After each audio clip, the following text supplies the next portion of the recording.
Good morning, dear aspirants. Welcome to शून्य PCS. So for BPSC this is a physics part 3 and इस part में हम कोशिश करेंगे कि जो आपकी फिजिक्स जो है पूरी कंप्लीट हो जाए, जैसा हमने प्रॉमिस किया था कि 3 से 3.5 घंटे के अंदर में आपकी कंप्लीट फिजिक्स जो है कवर कर दिया जाएगा। ओके, तो चलिए स्टार्ट करते हैं। सो आज का जो चैप्टर हम स्टडी करने वाले हैं, आज यहाँ पे सबसे पहला chapter light reflection and refraction. देखिए, अगर एग्जामिनेशन में बात की जाए तो कई बार जो होता है प्रॉपर्टीज ऑफ लाइट से रिलेटेड भी क्वेश्चन पूछ दिए जाते हैं। सबसे पहला हम अगर बात करेंगे तो ऑप्टिक्स किसे कहते हैं? ऑप्टिक्स, तो ऑप्टिक्स मतलब क्या होता है? जब branch of physics which deals with the nature, source and properties and effects of light, इसको हम लोग क्या कहते हैं? ऑप्टिक्स कहते हैं। तो सबसे पहले हम लोग थोड़ा लाइट को समझ लेते हैं। लाइट जो है काफी इंपॉर्टेंट है, तो चलिए थोड़ा सा हम लोग लाइट को अच्छी तरीके से जो है देख लेते हैं। देखिए, अगर लाइट की अगर हम बात करेंगे, लाइट की डिफरेंट प्रॉपर्टीज की अगर हम बात करें, सबसे पहला क्या है? लाइट जो है it's an electromagnetic radiation. Light की अगर हम बात करेंगे,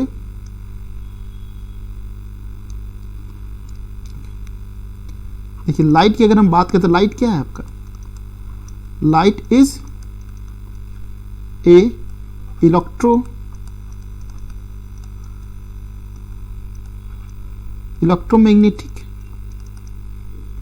इलेक्ट्रोमैग्नेटिक वेव से ये आपका, ठीक है ना। उसमें से अगर हम बात करेंगे लाइट, अगर विजिबल लाइट की बात करेंगे तो ये आपका विजिबल लाइट है। विजिबल लाइट, तो विजिबल लाइट का रेंज कहां से होता है? 400 नैनोमीटर से 700 नैनोमीटर तक होता है, ठीक है ना। ये कहां पे लाई करते हैं? देखिए, सबसे पहले अगर हम वेव्स, इलेक्ट्रोमैग्नेटिक रेडिएशंस की बात करेंगे तो रेडियो वेव्स होते हैं, माइक्रोवेव्स होते हैं, इंफ्रारेड वेव्स होते हैं, ultraviolet, x and gamma rays होते हैं। तो लाइट आपका जो है विजिबल लाइट रेंज की बात करें तो विजिबल लाइट रेंज जो होता है आपका इंफ्रारेड से लेकर अल्ट्रावायलेट तक होता है, ठीक है ना। और यहाँ पे कौन से रेंजेस होते हैं? विब्गियो लाइट, VIBGYOR, ये विब्गियो रेंज होते हैं, ठीक है। Is it okay? तो ये पोर्शन का याद रखिएगा। क्लियर है? चलिए थोड़ा सा और हम लोग कुछ इंपॉर्टेंट पॉइंट्स को डिस्कस कर लेते हैं।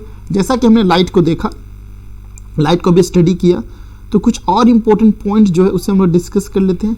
सबसे पहले हमने क्या देखा कि लाइट जो it's a part of, light की अगर हम बात करेंगे तो ये क्या है आपका? इलेक्ट्रोमैग्नेटिक रेडिएशन है। इलेक्ट्रोमैग्नेटिक, इसको नोट डाउन कर लीजिएगा आप लोग, ठीक है ना। इलेक्ट्रोमैग्नेटिक रेडिएशन है, ओके। विजिबल लाइट में हमने देखा, विजिबल लाइट की अगर हम बात करेंगे तो विजिबल लाइट जो है इसकी रेंज की अगर हम बात करें, रेंज आपका जो है 400 नैनोमीटर से लेकर 700 नैनोमीटर तक है। इसमें जो विब्गियो होता है VIBGYOR।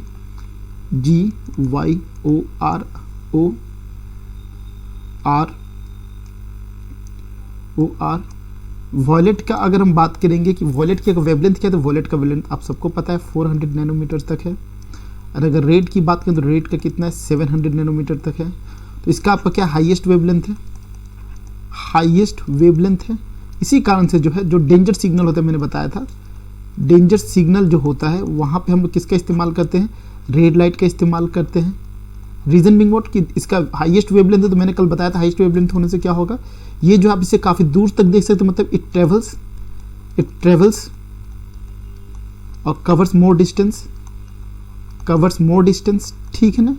ओके, चलिए, इज इट ओके? इस कंसेप्ट को याद रखिएगा। अपार्ट फ्रॉम दैट, देखिए लाइट की अगर हम बात करेंगे तो लाइट में कौन सा पार्टिकल्स होते हैं? ये लाइट में जो होते हैं पार्टिकल्स होते हैं। कौन सा पार्टिकल्स होता है लाइट में? लाइट में जो होते हैं आपके फोटोन पार्टिकल्स होते हैं। कौन सा पार्टिकल्स होते हैं? याद रखिएगा, फोटोन्स पार्टिकल्स होते हैं। फोटोन पार्टिकल्स होते हैं। लाइट जो है आपका, लाइट की अगर हम बात करें, लाइट आपका डुअल प्रॉपर्टीज शो करता है। डुअल प्रॉपर्टीज शो करता है, कहने का मतलब ये जो है लाइट आपका वेव नेचर भी दिखाता है, वेव नेचर शो करता है। एंड अपार्ट फ्रॉम दैट याद रखेंगे, लाइट जो है आपका पार्टिकल भी दिखाता है। लाइट में पार्टिकल कौन सा? लाइट में पार्टिकल जो है आपका फोटोन पार्टिकल है, ऑलरेडी हमने डिस्कस किया, ओके। अपार्ट फ्रॉम दैट अगर बात की जाए तो हमने स्टडी किया था लाइट्स क्या, इट्स एन इलेक्ट्रोमैग्नेटिक रेडिएशन। अब देखिए लाइट जो है, यहाँ पे अगर लाइट की बात करेंगे तो लाइट में क्या होता है आपका, याद रखिएगा, ये आपका ट्रांसवर्स वेव है, आपको याद होगा ट्रांसवर्स वेव है। ट्रांसवर्स वेव क्या होता है? मैंने बताया था ट्रांसवर्स वेव में क्या होता है, पार्टिकल जो होते हैं they vibrate perpendicularly to the direction of wave flow. Particle जो होते हैं वेव फ्लो से पर्टिकुलरली जो होते हैं वो आपके वाइब्रेट करते हैं, ठीक है। ट्रांसवर्स वेव होता है। तो लाइट में क्या होता है, आपका इलेक्ट्रिकल कंपोनेंट्स, मैग्नेटिक कंपोनेंट्स जो होते हैं वो आपके परपेंडिकुलर होते हैं, इसको याद रखिएगा, ठीक है। These are the difference. उसके देखिए लाइट ट्रेवल्स, लाइट याद रखिएगा, इट ट्रेवल्स, लाइट की स्पीड क्या होता है at the rate of 3 × 10⁸ metre per second. और अगर अभी तक का जो स्टडी किया गया उस स्टडी के अनुसार आप कह सकते हैं जो लाइट की स्पीड है it is highest in the universe. याद रखिएगा लाइट की जो स्पीड है, light speed is highest in the universe, is highest in the universe. Is it okay? Highest in the universe, clear है? ओके कुछ और पॉइंट याद रखिएगा। अगर हम बात करें कि why astronomical distances are measured in light year. Astronomical distances जो होते हैं उसको लाइट ईयर में क्यों मेजरमेंट किया जाता है? वाई एस्ट्रोनॉमिकल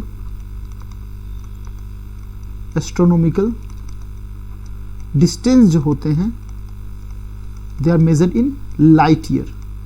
लाइट ईयर में क्यों मेजरमेंट किया जाता है? क्योंकि देखिए अगर हम बात करेंगे यूनिवर्स की बात करेंगे, स्पेस की बात करेंगे, दो प्लैनेट जो है इनके बीच में डिस्टेंस मेजरमेंट करना है, तो यहाँ पे क्या होता है स्पेस में क्या होता है लाइट, जो स्पीड ऑफ द लाइट जो है, लाइट की स्पीड की अगर हम बात करेंगे वो आपका कांस्टेंट है, वो आपका क्या है कांस्टेंट है। इसलिए जो है आपका astronomical distance they are measured in light year. Clear? Is it okay? So अब दूसरी चीज, why do we see an object. हम लोग जो है किसी भी ऑब्जेक्ट को क्यों देख पाते हैं? किसी भी ऑब्जेक्ट की अगर हम बात करेंगे तो क्यों देख पाते हैं? याद रखिएगा क्यों देख पाते? देखिए ये आपका एक ऑब्जेक्ट है, ये आपका क्या है एक, यहाँ पे क्या एक ऑब्जेक्ट है। यहाँ पे क्या होता है या तो सनलाइट की, सन की बात कर लीजिए, किसी भी आर्टिफिशियल लाइट की भी बात कर लीजिए, जब लाइट इस पे फॉल करता है, ठीक है ना, तो it reflects light in all direction. ये लाइट को हर एक दिशा में रिफ्लेक्ट करता है। इसमें जो रिफ्लेक्टेड पार्ट जो है जब आपके आंखों पे गिरता है then you see the object, याद देखिएगा it is the reflected ray जिससे काम हम देख पाते हैं, ठीक है ना। It is the reflected ray के कारण हम चीजों को देख पाते हैं, ठीक है ना। अगर बाई चांस की बात है, अगर आप रूम में बैठे हुए आप लाइट ऑफ कर दीजिए, लाइट ऑफ कर दीजिएगा, उस ऑब्जेक्ट पे क्या होगा लाइट फॉल नहीं करेगा। लाइट जब फॉल नहीं होगा तो क्या होगा वहां से जो है reflected ray want be emitted, और रिफ्लेक्टेड एमिटेड नहीं होगा तो हम चीजों को देख नहीं पाते हैं, ठीक है। Is it okay? अब जब सबसे पहला प्रॉपर्टीज की बात करेंगे हम लोग जो है रिफ्लेक्शन ऑफ लाइट। देखिए क्या है एक्चुअली कि हम लोग का प्रीलिम्स, ये मोर और लेस प्रीलिम्स क्रैश कोर्स या फिर कह सकते हैं कि लास्ट रिवीजन कोर्सेज है, जिससे कारण से हमें चीज़ों को काफ़ी जो है थोड़ा फास्टली रिवीजन करना पड़ा। लेकिन कोशिश ये है कि जितने भी मोस्ट इंपॉर्टेंट पॉइंट्स है सारे पॉइंट्स को अच्छी तरीके से डिस्कस करके कंप्लीट किया जाए। तो देखिए रिफ्लेक्शन ऑफ लाइट की बात करें तो रिफ्लेक्शन ऑफ लाइट क्या होता है? When light falls on a highly polish surface, when light falls on a highly polish surface like mirror, most of the light is sent back into the same medium. इसको हम लोग क्या कहते हैं reflection of light कहते हैं। जैसे मान के चलिए कि ये आपका एक प्लेन मिरर है, यहाँ पे क्या होता है, यहाँ पे आपको पता है प्लेन मिरर का बैक हैंड साइड की बात करेंगे तो ये पॉलिश्ड होता है। ये क्या होता है आपका, ये पॉलिश्ड होता है, ठीक है ना। ओके तब यहाँ पे क्या होगा, this is the incident ray, ये इंसिडेंट रे आपको फॉल हुआ and this is the reflected ray. इसके बीच में क्या है, इसको हम लोग क्या बोलते हैं नॉर्मल कहते हैं। तो याद रखिएगा जो लॉज ऑफ रिफ्लेक्शन कहता है कि incident ray, reflected ray and the normal, all normal to the mirror at the point of incidence lie in the same plane. सही है। सेकेंड क्या है, एंगल ऑफ इंसिडेंस जो है is equals to angle of reflection, ठीक है। Second हम जो प्लेन मिरर की बात करें, जैसे आप जो खुद को आईना में देखते हैं, प्लेन मिरर की बात करेंगे तो प्लेन मिरर क्या, ऑलवेज फ्रॉम वर्चुअल इमेज। याद रखिएगा हम जो प्लेन मिरर में जो देखते हैं वो आपका क्या होता है, आपका वर्चुअल एंड इरेक्ट इमेज देखते हैं, ठीक है ना। Distance of object of mirror equals to distance of image of the mirror. उसके बाद जो इमेज जो फॉर्म होता है उसे हम लोग क्या कहते हैं लेटरली इन्वर्टेड कहते हैं। लेटरली जो आप खुद को जो आईना में इमेज देखते हो लेटरली इन्वर्टेड होता है। रीजन बीइंग व्हाट कि आप अगर लेफ्ट हैंड, आपके जो लेफ्ट हैंड साइड है वो आपका आईना में क्या दिखेगा, वो आईना में आपका राइट हैंड साइड दिखेगा। कभी आप खुद को आईना में खड़ा होकर देखिएगा, आपके जो लेफ्ट शोल्डर है आपका आईना क्या दिखाएगा, उस एरिया में आपका राइट शोल्डर दिखाएगा। तो इसे हम लोग क्या कहते हैं लेटरली इन्वर्जन कहते हैं, ठीक है। Is it okay? चलिए अब इमेज की हमने बात की, इमेज क्या होता है? इमेज जो है, image is a virtual representation of an object which is place somewhere in the front of a mirror. आप जो मिरर में जो आपकी परछाई देख रहे हैं वो उसे क्या करते हैं? इमेज कहते हैं। इमेज किस प्रकार से फॉर्म होते हैं? देखिए, इमेज जो है, the formation of image is the result of meeting of the light rays after being reflected और refracted according to respective laws. तो कहने का मतलब इमेज फॉर्म कब होता है? इमेज जब, जैसे मान, इमेज कब फॉर्म होगा? इमेज फॉर्म होने के लिए क्या होता है?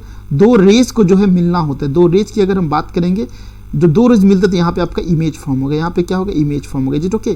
तो देखिए यहाँ पे क्या हो रहा है, इमेज की अगर हम बात करें तो इमेज फॉर्म होने के लिए कहते हैं आफ्टर रिफ्लेक्शन। अगर आफ्टर रिफ्लेक्शन जो है, जब आपके दो रिफ्लेक्टेड रे हो या दो रिफ्रैक्टेड रे हो, ये जब मीट करेंगे एट ए पॉइंट, तो उससे वहाँ पे क्या फॉर्म होता है? इमेज फॉर्म होता है। ठीक है ना, इमेज फॉर्म होता है। इमेज की बात करेंगे, इमेज आपको दो प्रकार का होता है। एक होता है रियल इमेज, एक होता है आपका रियल इमेज। तो रियल इमेज की बात करेंगे, जो रियल इमेज की अगर हम बात करते हैं, जैसे आपका कैमरा जो कैप्चर करता है, कैमरा जो कैप्चर करता है वो आपका रियल इमेज होता है। रियल इमेज में क्या होता है?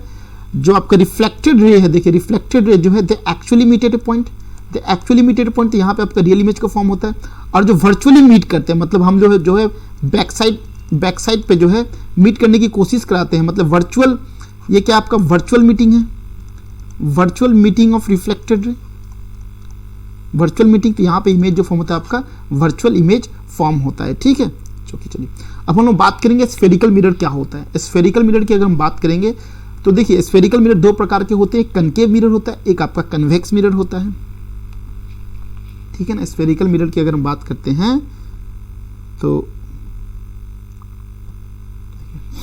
स्फेरिकल मिरर, यहाँ पे आप लोग याद रखेंगे कुछ। देखिए, स्फेरिकल मिरर पूरा कंसेप्ट को इस हम लोग बोर्ड पे डिस्कस कर लेते हैं, जिस प्रकार से क्वेश्चन पूछे जाते हैं। स्फेरिकल मिरर, स्फेरिकल मिरर, इस पॉइंट को आप लोग याद रखिएगा। ठीक है ना, स्फेरिकल मिरर की बात करेंगे तो दो प्रकार के होते हैं, मैंने बताया। एक होता है आपका कनकेव मिरर होता है और दूसरा होता है आपका कन्वेक्स मिरर होता है, कन्वेक्स मिरर होता है। ठीक है ना, अब देखिए स्फेरिकल मिरर क्या होता है, सपोज ये आपका स्फीयर है, ये आपका स्फीयर है, ओके, आपका स्फीयर है सपोज, ओके, स्फीयर है, ये आपका क्या है? सेंटर स्फीयर का, ओके, सेंटर स्फीयर का। अगर आपने इस पोर्शन को कट कर लिया, इस पोर्शन को कट कर लिया, तो पोर्शन कैसा दिखेगा? ये सेंटर हो गया। ये पोर्शन कुछ इस प्रकार से दिखेगा, इस प्रकार से दिखेगा, ओके। अब आपको क्योंकि मिरर बनाना है, तो आप क्या कीजिएगा, इस साइड को पॉलिश कर दीजिएगा, इस साइड को पॉलिश कर लीजिएगा। तो जो इनर पोर्शन जो है, इस साइड को पॉलिश कर लीजिएगा। ठीक है ना, तो जो इनर पोर्शन जो है, इनर पोर्शन की बात करेंगे, इनर पोर्शन आपका क्या कहलाएगा? ये आपका कनकेव मिरर कहलाएगा। क्या कहलाएगा? कनकेव मिरर कहलाएगा। ठीक है ना, और वही अगर यहाँ पे देखेंगे, अगर हम लोग जो है इस पोर्शन को अगर हम पॉलिश कर देते हैं, इसका बल्जिंग आउट पोर्शन पे अगर रिफ्लेक्टिंग सरफेस, अगर ये इसका रिफ्लेक्टिंग सरफेस हो गया, बल्जिंग आउट पोर्शन जो है अगर रिफ्लेक्टिंग सरफेस हो गया, तो इसे हम क्या कहेंगे? इसे हम जो है आपका कन्वेक्स मिरर कहेंगे, कन्वेक्स मिरर कहेंगे। Is it okay? Convex mirror कहेंगे। अब यहाँ पे देखिए, इज इट ओके? याद रखिएगा, बाकी सारे जो भी आपके टर्मिनोलॉजीज है वो आपके स्फीयर पे रहते हैं। जैसे ये आपका सेंटर ऑफ कार्वेचर हो गया, यहाँ पे क्या हो गया? ये सेंटर ऑफ कार्वेचर है। ये यहाँ से यहाँ तक क्या है? रेडियस है। ठीक है ना, इसके हाफ डिस्टेंस को क्या कहते हैं? पोल कहते हैं। और यहाँ पे ये क्या होगा? आपका पोल होगा। Is it okay? अब देखिए, कनकेव मिरर के कुछ इंपॉर्टेंट पॉइंट्स को अगर आप डिस्कस करेंगे, इंपॉर्टेंट पॉइंट्स हम लोग कनकेव मिरर के डिस्कस कर लेते हैं। देखिए, कनकेव मिरर जो एग्जामिनेशन में पूछा जाता है, ठीक है ना, अभी हम लोग जो एग्जामिनेशन पॉइंट ऑफ व्यू से पढ़ रहे हैं, एग्जाम जो है काफ़ी नज़दीक है, तो यहाँ पे अगर एक्सटेंसिव हम लोग रिसर्च करके पढ़ेंगे तो क्या हो जाएगा? You will get disturbed. तो हमें जो है एग्जामिनेशन में एग्जामिनेशन के तरीके से पढ़ा जाता है। कनकेव मिरर की याद रखिएगा, कन्वर्जिंग मिरर कहा जाता है। याद रखिएगा, कनकेव मिरर क्या होता है? कन्वर्जिंग मिरर होता है, कन्वर्जिंग मिरर होता है। इस पॉइंट को याद रखिएगा।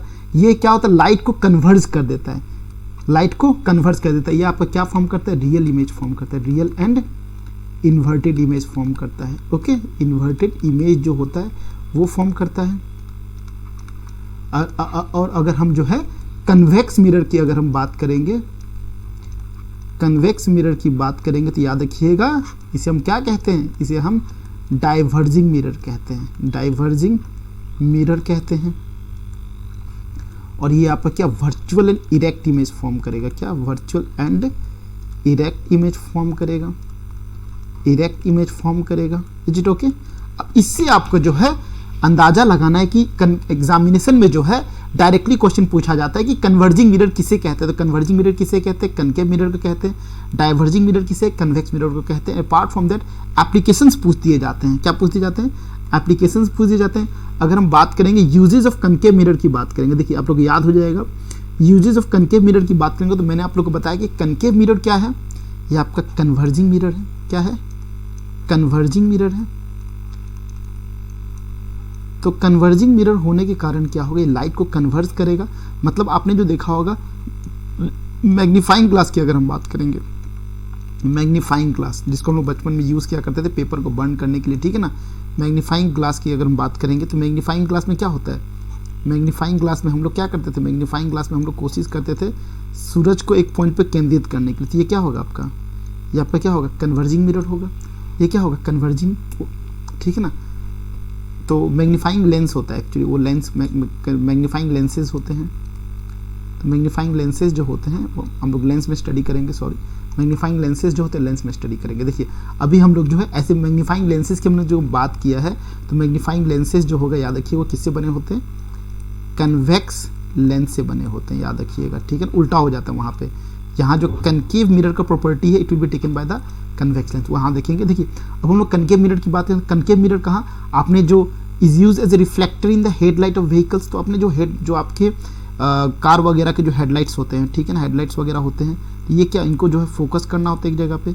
ये किससे बने होते हैं, ये आपके जो होते हैं, ये आपके किससे बने होते हैं, कनकेव मिरर से बने होते हैं। ओके, टॉर्च वगैरह में यूज़ होते हैं, ठीक है ना, वो किस में होते हैं, वो भी आपके कनकेव मिरर से बने होते हैं। डेंटिस्ट वगैरह जो डेंटिस्ट और ईएनटी स्पेशलिस्ट जो यूज़ करते हैं वो आपके कनकेव मिरर का इस्तेमाल करते हैं। सेविंग मिरर जो होता है वो आपका जो है कनकेव मिरर होता है, और concave mirror are use in the telescope also. Telescope में आपका कौन सा, कनकेव मिरर का यूटिलाइजेशन किया जाता है।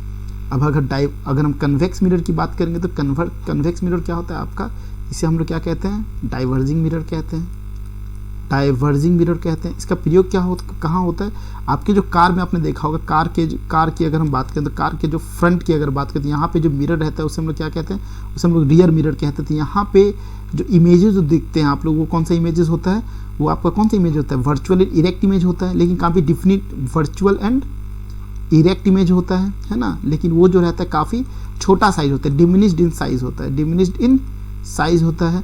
तो याद रखिए कार में जो रियर मिरर होता है वहाँ पे क्या यूज़ होता है, आपका कन्वेक्स मिरर यूज़ किया जाता है, ठीक है ना, side mirror of car. Is it okay? चलिए अब हम लोग रिफ्रैक्शन ऑफ लाइट स्टडी करेंगे। क्या, रिफ्रैक्शन ऑफ लाइट। तो हमने रिफ्लेक्शन में क्या देखा था, रिफ्लेक्शन में हमने देखा था कि उसका जो ओनली वन सरफेस जो रहेगा वो आपका रिफ्लेक्टिंग सरफेस रहेगा, अदर सरफेस को हम लोग पॉलिश कर देते थे। लेकिन रिफ्रैक्शन ऑफ लाइट मतलब क्या होता है, reflection of light is the phenomena of change in the path of light as it travels from one medium to another. ठीक है, यहाँ पे क्या होता है, एक मीडियम से जो है अदर मीडियम पे लाइट ट्रेवल करता है। तो यहाँ देखिए एक मीडियम से जो है अदर मीडियम पे लाइट ट्रेवल करता है। Is it okay? अब यहाँ देखिए ये एक रेयरर मीडियम है, ये आपका सपोज एक ग्लास डेंसर मीडियम। यहाँ देखते हैं, चलिए आई विल एक्सप्लेन इट, जल्दी से देखिए। यहाँ पे रिफ्रैक्शन ऑफ लाइट की अगर हम बात करेंगे,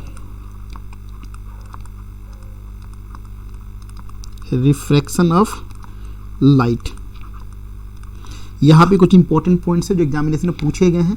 अभी देखिए सपोज मान के चलिए कि यहाँ पर ग्लास है, दो मीडिया, अगर लाइट जो है, रिफ्रैक्शन ऑफ लाइट कब होगा, when light travels in the two media. Refraction of light क्या होगा, सबसे पहला प्रॉपर्टीज कब होगा ये, when light travels in two media.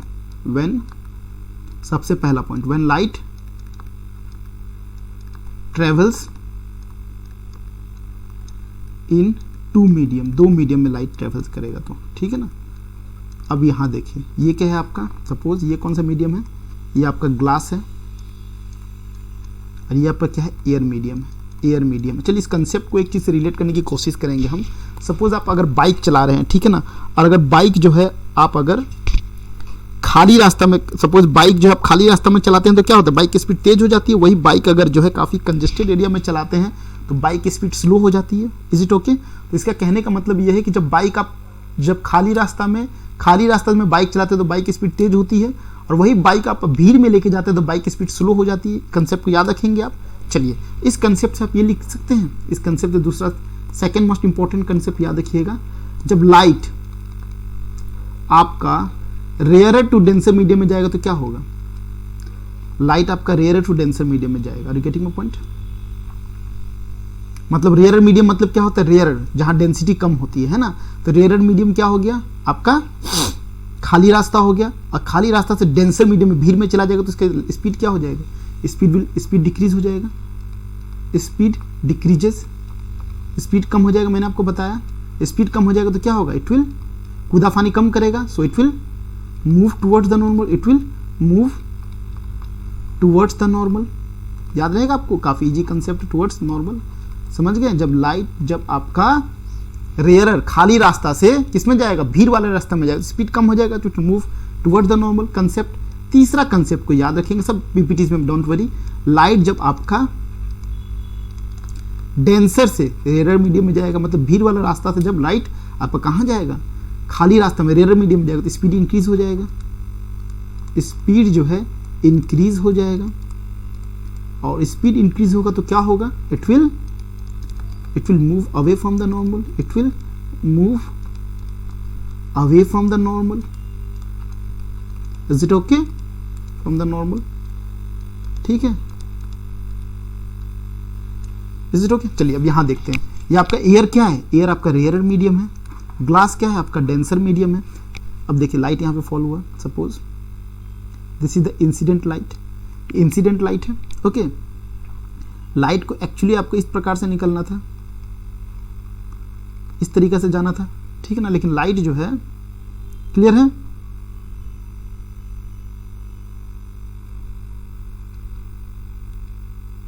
This is a normal, suppose this is a normal, okay, ये इंसिडेंट लाइट है, नॉर्मल। लाइट को एक्चुअली कहाँ जाना था, लाइट को एक्चुअली इस पाथ में जाना था, लेकिन लाइट जो है रेयर से डेंसर मीडियम में एंटर किया है। लाइट आपका रेयर से जो है वो आपका डेंसर मीडियम में एंटर किया, ये क्या आपका डेंसर मीडियम है, डेंसर मीडियम में एंटर किया तो क्या होगा, लाइट की स्पीड कम हो जाएगी, और लाइट क्या होगा, इट विल मूव, कूदाफानी कम करेगा, तो लाइट आपका it will move towards the normal, ये नॉर्मल के करीब आ गया, तो ये हो गया लाइट आपका।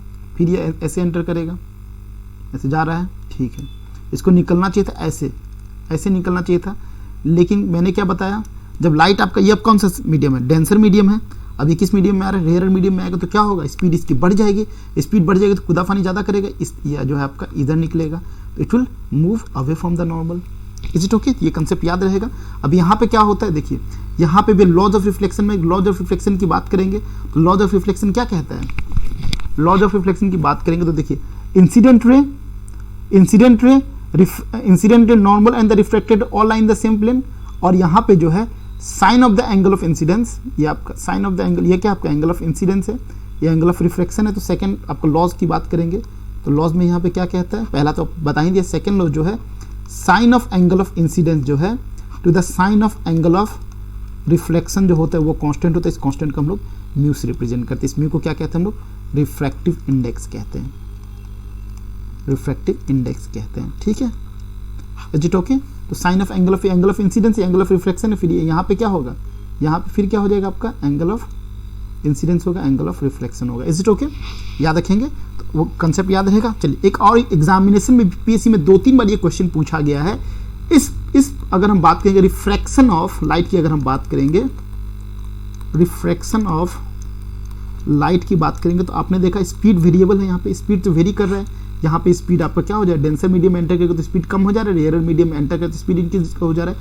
याद रखिएगा frequency of the light remains the same, याद रखिएगा फ्रीक्वेंसी ऑफ लाइट जो है, frequency of light remains the same, remains the same, okay, frequency of जो लाइट है इट रिमेन्स द सेम, याद रखेंगे, ठीक है। फ्रीक्वेंसी क्या होता है कि फ्रीक्वेंसी जो है it depends upon the source, ये आपका सोर्स पे डिपेंड करता है, किसी मीडिया पे डिपेंड नहीं करता है, ये आपका सोर्स पे डिपेंड करता है कि लाइट आपका कहाँ से एमिट हुआ, तो it depends upon the source, it depends upon the source.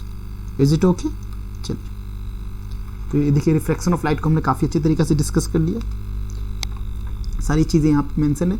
अगर हम एग्जाम्पल्स की अगर हम बात करेंगे, एग्जाम्पल्स ऑफ रिफ्रैक्टिव फिनोमेना, तो एग्जाम्पल्स क्या होगा, refraction causes many illusion, one of them is the apparent bending of stick that is partially submerged in water.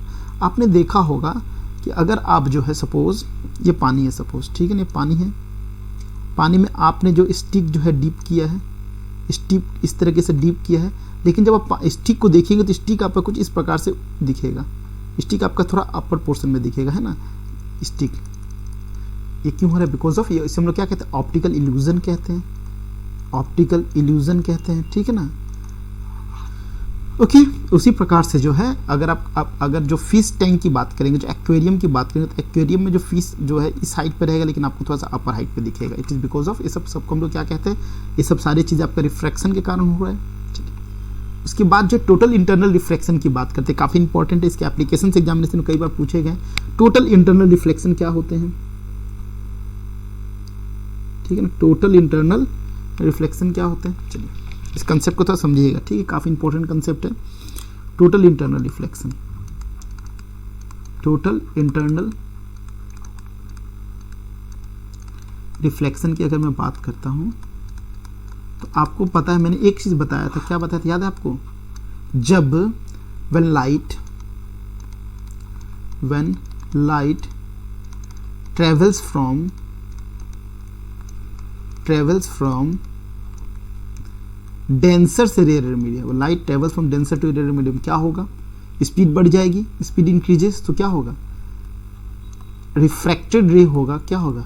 Refracted ray will move away from the normal, खुदाफानी ज़्यादा करेगा, है ना, will move away from the normal, away from the normal. इस concept को अगर आप याद रखेंगे तो ये आराम से जो है टोटल इंटरनल रिफ्लेक्शन का कंसेप्ट को आप समझ सकते हैं। जब सिंपल सी बात है, लाइट जब आपका डेंसर से रेयर मीडियम में जाएगा, भीड़ से बाइक आप अगर खाली रास्ते में लेके जाते हैं, ऑटोमेटिकली स्पीड उसकी बढ़ जाएगी। चलिए इस कंसेप्ट को यहाँ देखते हैं हम लोग। सपोज ये आपका क्या है, डेंसर मीडियम है, और ये आपका क्या है, रेयर मीडियम है। अब देखिए this is the incident ray, ये आपका इंसिडेंट रे है, ठीक है ना, ये क्या है, ये आपका नॉर्मल है। अब इस रे को एक्चुअली किस तरीके से जाना चाहिए था, इस तरीके से एक्चुअली रे को जाना चाहिए था, लेकिन लाइट आपका डेंसर से रेयर मीडियम में जाएगी, स्पीड बढ़ जाएगी, तो इस तरीके से हो जाएगा। उसके बाद ये ऐसे जाएगा, फिर ये कैसे जाएगा, ऐसे हो जाएगा, फिर अगर इस तरीके से मूव करेगा तो ये क्या होगा, दिस वन, ये आपका इंटरफेस ऑफ द दो बाउंड्री के बीच में आ जाएगा। This is called the critical angle. इसे हम क्या कहते हैं, क्रिटिकल एंगल। इसे क्या कहते हैं हम लोग, क्रिटिकल एंगल। समझेंगे इस चीज़ को, क्रिटिकल एंगल कहते हैं। तो क्रिटिकल एंगल क्या होता है? क्रिटिकल एंगल का मतलब है when the angle of incidence is such that when angle of incidence is such that the angle of reflection is 90 degree. जब आपका एंगल ऑफ इंसिडेंस इस प्रकार से हो कि आपका एंगल ऑफ रिफ्लेक्शन की अगर हम बात करेंगे तो ये क्या हो जाएगा, 90 डिग्री हो जाएगा। और रिफ्रैक्टेड रे जो होगा, it will be at the interface of the two boundary, at the interface of two boundary, है ना, दो बाउंड्री के बीच में इंटरफेस होगा, sorry at the interface of two boundary, है ना, at the interface of two boundary. कहने का मतलब यह है क्रिटिकल एंगल क्या होगा, क्रिटिकल एंगल वो एंगल है जिसमें आपका एंगल ऑफ इंसिडेंस ऐसा होगा कि एंगल ऑफ रिफ्लेक्शन क्या हो जाएगा, एंगल ऑफ रिफ्लेक्शन आपका क्या होगा, 90 डिग्री हो जाएगा, 90 डिग्री हो जाएगा। 90 डिग्री हो तो क्या होगा, रिफ्लेक्टेड रे जो है आपका कहाँ पे होगा, it is eight the interface of the two boundary. अब क्या होगा, सपोज अब अगर मान के चलिए, सपोज अब अगर आपने, दिस इज इंसिडेंट रे, ये आपका इंसिडेंट रे है, greater than the critical angle. अब जो है आपका अगर अगर हम एंगल ऑफ इंसिडेंस की बात करेंगे, एंगल ऑफ इंसिडेंस की बात करेंगे तो एंगल ऑफ इंसिडेंस क्या है, it is greater than critical angle है, ग्रेटर देन क्रिटिकल एंगल है। तो अब क्या होगा, इस समय क्या होगा, ray will be reflected back in the same media. अब इससे काम क्या होगा, rays will be refracted back, ये क्या होगा, will be refracted back into same media, है ना। इसी को हम लोग क्या कहते हैं, इसी को हम लोग कहते हैं टोटल इंटरनल रिफ्लेक्शन कहते हैं, ठीक है ना। फिर एक और देखिए, जो आपका लाइट आपका डेंसर मीडियम से रेयरर मीडियम को ट्रेवल करता है तो लाइट क्या होता है, it moves away from the normal से दूर जाता है। इसी कारण से क्या होगा, एक ऐसा एंगल आएगा जिसको हम क्या कहते हैं, क्रिटिकल एंगल कहते हैं। जब आपका रिफ्रैक्टेड रे कहाँ रहेगा, बाउंड्री पर रहेगा। उसके बाद अगर आप एंगल ऑफ इंसिडेंस को इंक्रीज कराते हैं, डेफिनेटली क्या होगा, it will be refracted back into the same medium. इसी को हम लोग क्या कहते हैं, टोटल इंटरनल रिफ्लेक्शन कहते हैं, ठीक है। Is it okay. अब इसका हम लोग एप्लीकेशंस को देखते हैं। एप्लीकेशंस को देखते हैं तो एप्लीकेशन जो ऑप्टिकल फाइबर में जो कम्युनिकेशंस होते हैं, ठीक है ना, ऑप्टिकल फाइबर्स को अगर आप देखिएगा, ऑप्टिकल फाइबर जो है, ठीक है ना, उसमें किस प्रकार से ऑप्टिकल फाइबर में अगर बाई चांस की बात है कुछ डाटा अगर कम्युनिकेट हो रहा है तो किस प्रकार से हो रहा है, इस प्रकार से। ये क्या हो रहा है, आपका टोटल इंटरनल रिफ्लेक्शन है। यहाँ तक कि बिलियंस ऑफ डायमंड की बात करें, डायमंड इतना क्यों चमकता है, तो डायमंड का चमकने का पीछे जो कारण है वो आपका टोटल इंटरनल रिफ्लेक्शन है। क्या है, डायमंड का अगर देखिएगा, डायमंड की अगर हम बात करेंगे,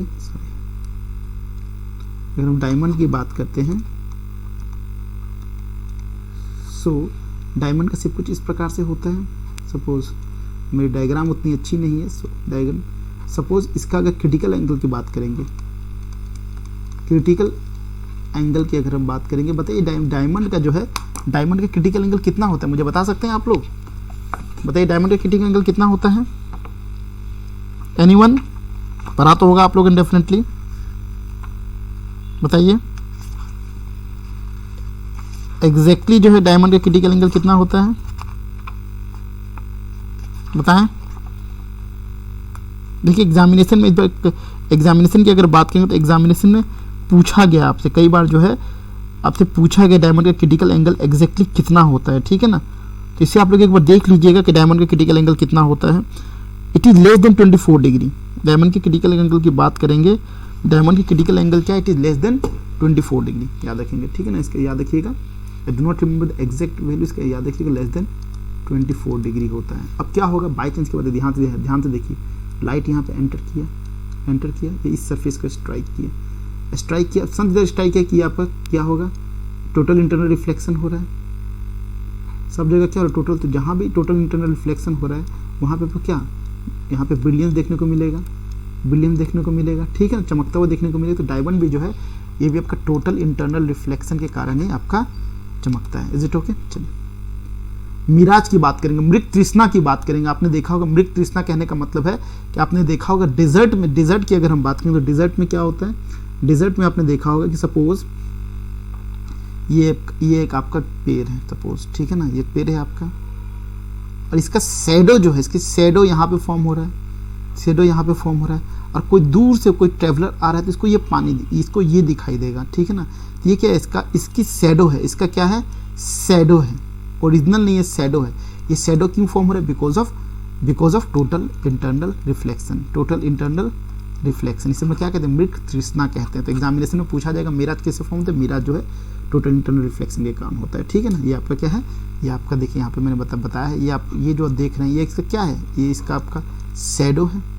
लेकिन आपको क्या, ये आपको ओरिजिनल दिख रहा है, ये इसका क्या है, शैडो भी नहीं है एक्चुअली। देखा, ये optical shadow, I should not to call it shadow, shadow नहीं कहना चाहिए, ठीक है ना।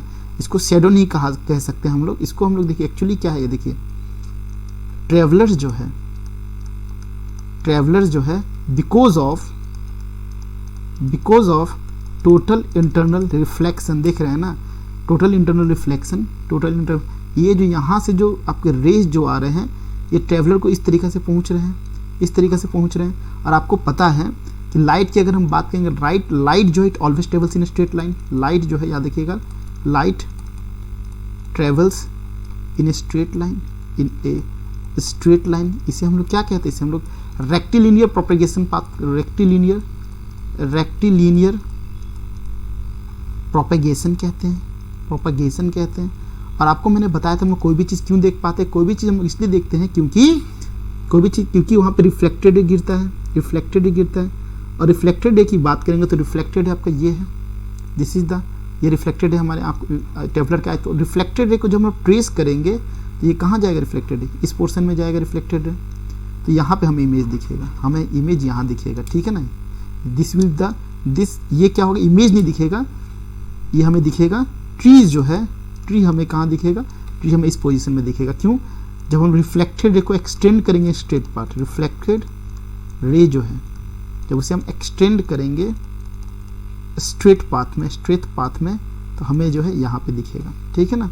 ये भी क्या होता है, इसको हम लोग क्या कहते हैं, ऑप्टिकल इल्यूजन कहते हैं, आँखों का धोखा कहते हैं। और इसका फीचर फंडा क्या है, इसका फीचर फंडा है आपका total internal reflection. Is it okay. तो ये आपको इमेज नहीं याद दिखेगा, ये इमेज नहीं है एक्चुअली, ये क्या है, ट्रेवलर्स का आंखों का धोखा है। गाछ यहाँ पे है लेकिन ट्रेवलर्स को यहाँ दिख रहा है। रीजन बिंग व्हाट, कि रीजन ये है कि ट्रेवलर की जो रिफ्लेक्टेड इस प्रकार से टोटल इंटरनल रिफ्लेक्शन, ये क्या हो रहा है, टोटली इंटरनल रिफ्लेक्शन होकर ट्रेवलर की आंखों में ये रे गिर रहे। ये जो रे जब आप एक्सटेंड कीजिएगा तो आपका जो एक्सटेंड करके यहाँ पे मिलेगा, तो यहाँ पे हमें जो है ये हमें गाछ यहाँ दिखाई देगा, ठीक है। Is it okay. चलिए अब देखिए लेंस की बात करेंगे। तो देखिए लेंस में उतना ज़्यादा स्टडी नहीं करना है एग्जामिनेशन में, बस इतना याद रखें कि लेंस की अगर हम बात करें तो lens is a piece of transparent material with two refracting surfaces. तो यहाँ पे क्या होगा, अब आप अभी तक आपने देखा है कि अगर हम मिरर की बात करें तो मिरर में वन रिफ्रैक्टिंग सरफेसेस, या अगर हम बात करते हैं कनकेव मिरर की बात करते हैं, कन्वेक्स मिरर की भी बात करते हैं, तो वहाँ पे क्या है, वन रिफ्रैक्टिंग सरफेस है।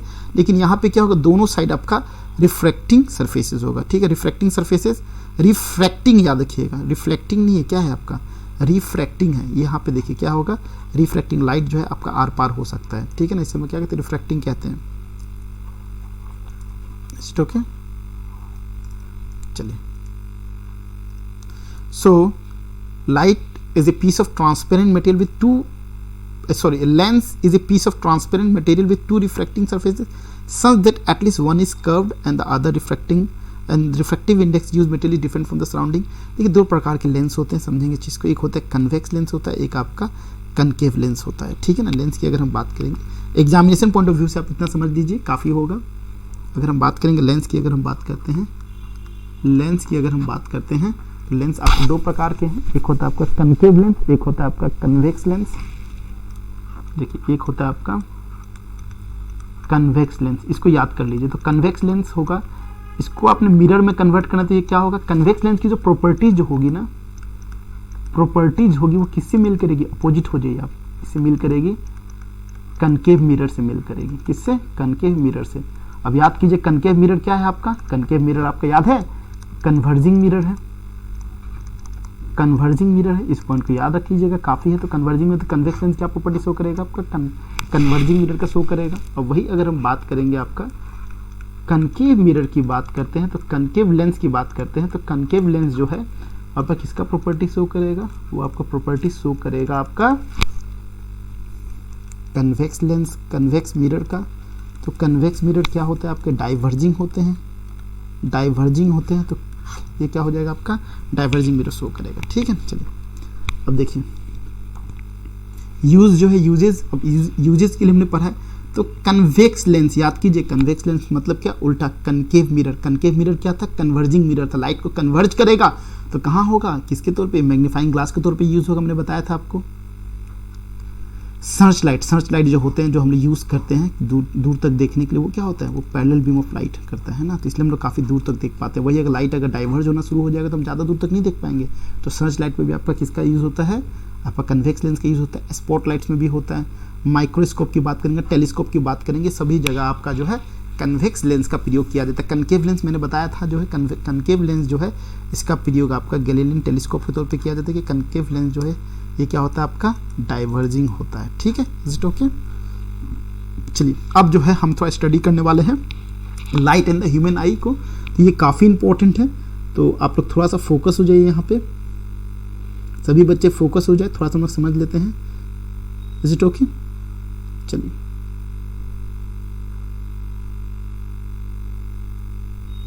Okay. So light and the human eye. तो देखिए ह्यूमन आई के कंस्ट्रक्शन को समझते हैं कि ह्यूमन आई किस प्रकार से काम करता है, ठीक है ना। ह्यूमन आई जो है किस प्रकार से काम करता है, इस डायग्राम को तो समझने की कोशिश करते हैं। तो सबसे पहला जो आंखों के सबसे पहला जो लेयर होता है उसे हम लोग कॉर्निया कहते हैं। क्या कहते हैं, ये जो है आपका कॉर्निया है, दिस इज कॉल्ड जो कॉर्निया, ये जो देख रहे हैं कॉर्निया।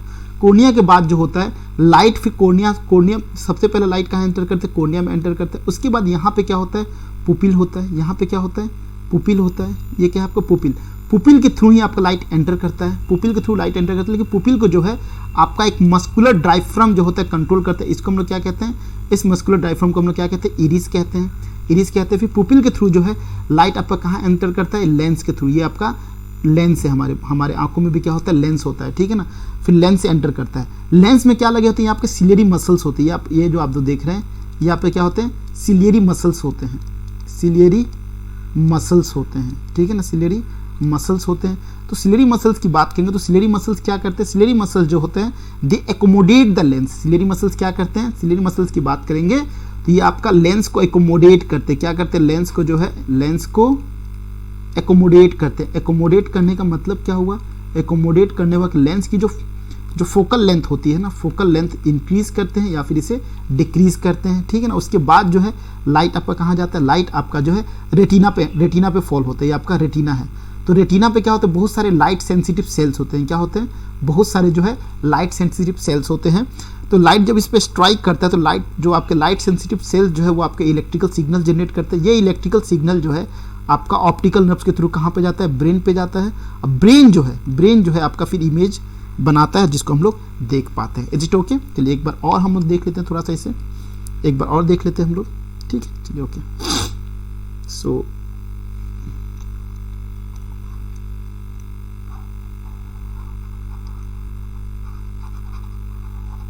थोड़ा सा एक बार और आप लोग को थोड़ा मैं एक्सप्लेन कर देता हूँ कि एग्जामिनेशन में कैसा भी है क्वेश्चन आप उसे सॉल्व कर सकें, ठीक है ना।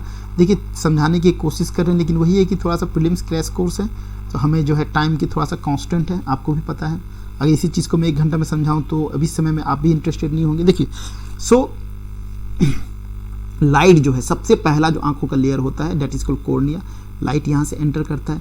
उसके बाद लाइट जो है उसके बाद कहाँ से एंटर करते हैं, ये जो आप एरिया जो देख रहे हैं इसे हम लोग क्या कहते हैं, पुपिल कहते हैं। क्या कहते हैं, पुपिल कहते हैं। और पुपिल को कौन कंट्रोल करते हैं, पुपिल को कंट्रोल करते हैं आपका एक मस्कुलर डायफ्राम होता है जिसे हम लोग इरिस कहते हैं। उसके बाद लाइट आपका एंटर करता है, ये आपका क्या है, लेंस है।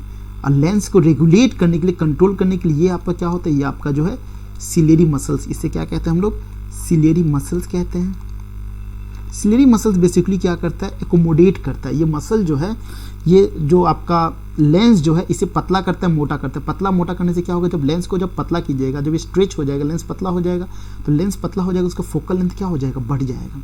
और फिर या फोकल लेंथ कम हो जाएगा, जिसके कारण से इसको हम लोग कहते हैं एकोमोडेशन। तो कभी कभार एग्जामिनेशन में क्वेश्चन आ जाएगा कि आपका लेंस को एकोमोडेट कौन करता है, सिलियरी मसल्स करते हैं। फिर ये लाइट जो है कहाँ गिरता है, लाइट आपका गिरता है ये आपका रेटिना पे गिरता है। रेटिना पे क्या होता है, बहुत सारे जो है आपके लाइट सेंसिटिव सेल्स होते हैं, वो आपके एक्टिवेट हो जाते हैं।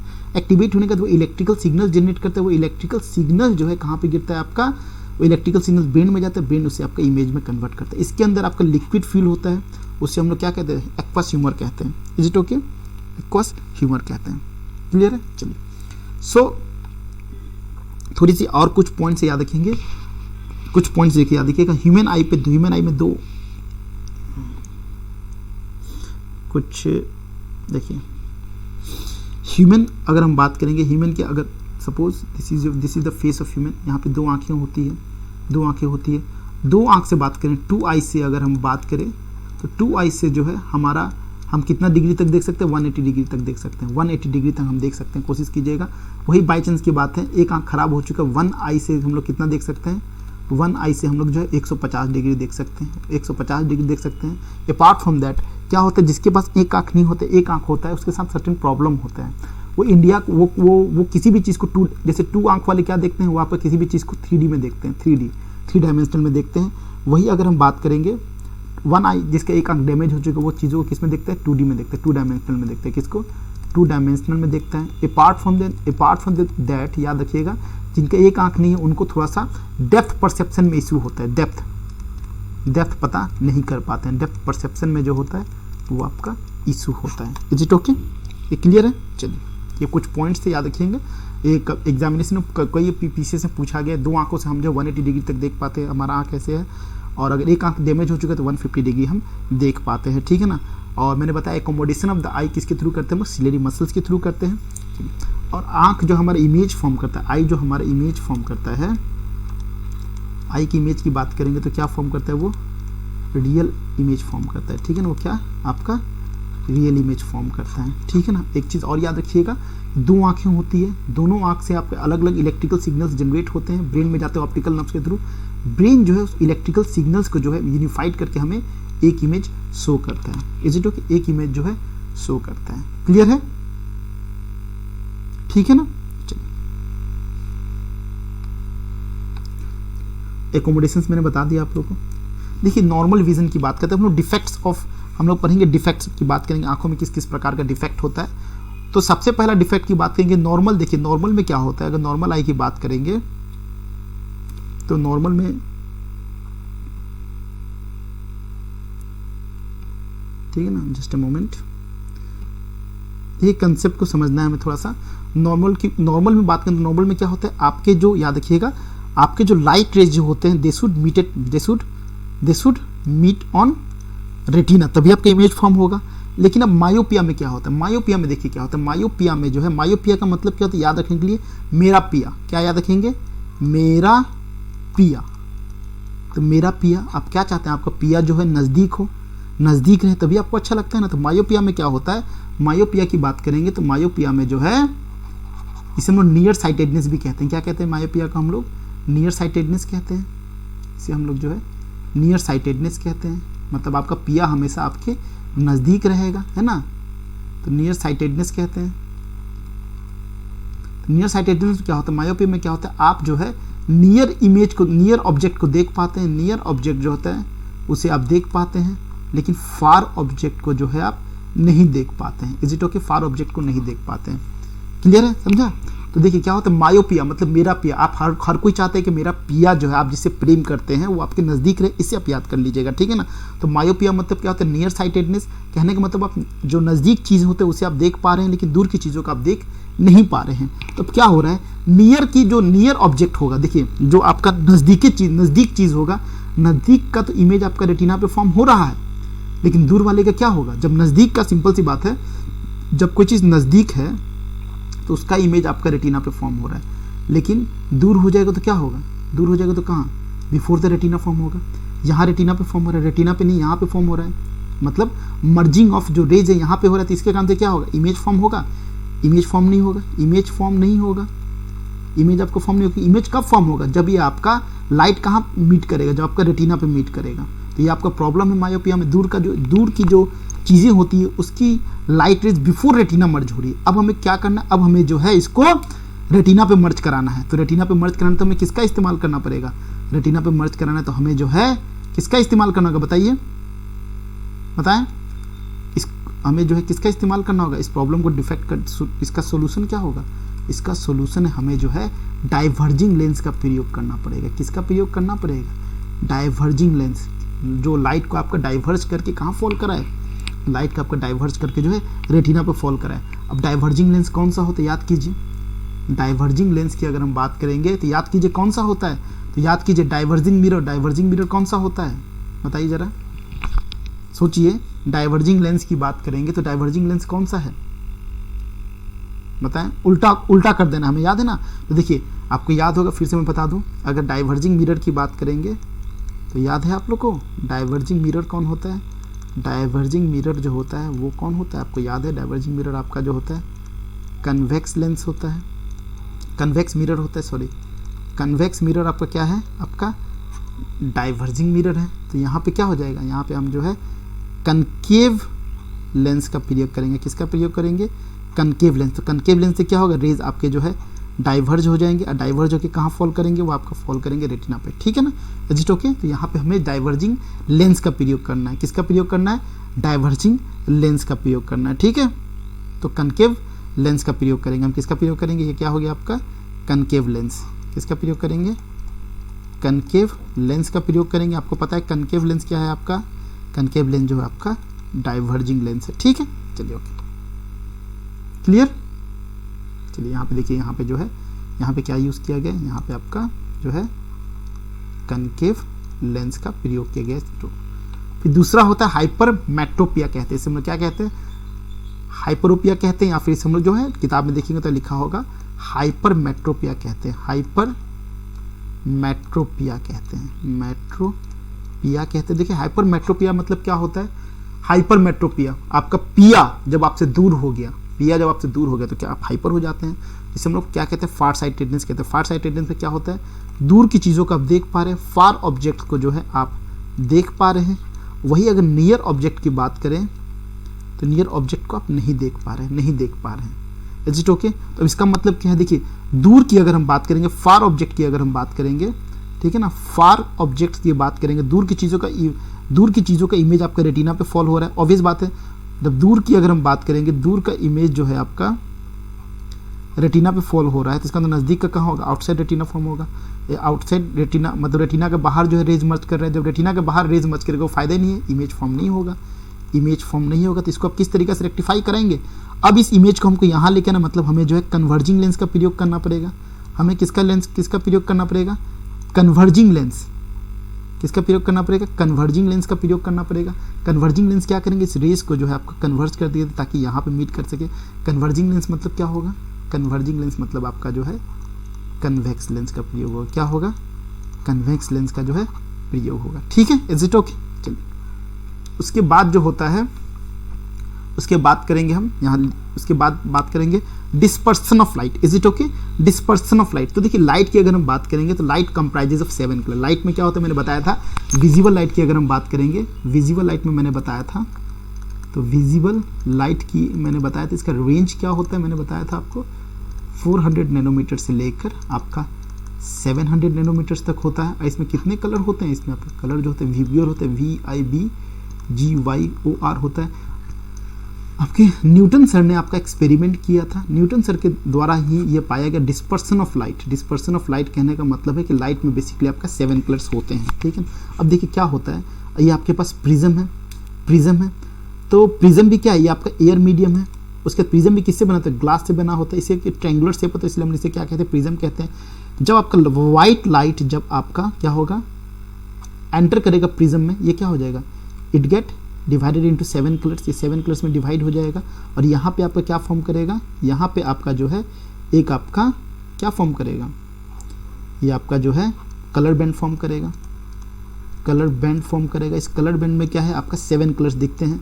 इसे हम लोग क्या कहते हैं? डिस्पर्सन ऑफ लाइट कहते हैं। कहने का मतलब ये है, जब लाइट, व्हाइट लाइट आपका जब प्रिज्म से मूव करेगा, प्रिज्म से पास करेगा, तो आपको यहाँ पे एक स्पेक्ट्रम दिखाई देगा, जहाँ पे आपको 7 डिफरेंट कलर्स दिखाई देंगे। ठीक है, इज इट ओके? चलिए अब यहाँ पे मन में क्वेश्चन आ रहा होगा कि रेड लाइट जो है आपका सबसे टॉप में है, वॉयलेट लाइट सबसे नीचे में है। मतलब देखिए आपका रेड लाइट का याद रखिएगा, ये आपका ओरिजिनल पाथ, रेड लाइट जो है सबसे कम डिविएटेड हुआ है, लेस डिविएटेड। वही अगर वॉयलेट की बात करेंगे तो सबसे अधिक डिविएटेड हुआ है। Is it okay? अब ऐसा क्यों होता है? Getting my point? इसके पीछे क्या कारण है? तो देखिए रेड लाइट की मैंने बताया था, रेड लाइट का क्या है, वेवलेंथ सबसे अधिक है, वेवलेंथ काफ़ी अधिक है। तो वेवलेंथ काफ़ी अधिक है, इसके कारण से इसका डिविएशन लेस होगा। इसका क्या होगा, डिविएशन काफ़ी कम होगा। वही अगर हम बात करेंगे वॉयलेट की, अगर हम बात करेंगे तो वॉयलेट में क्या है, आपका फ्रिक्वेंसी काफ़ी अधिक है।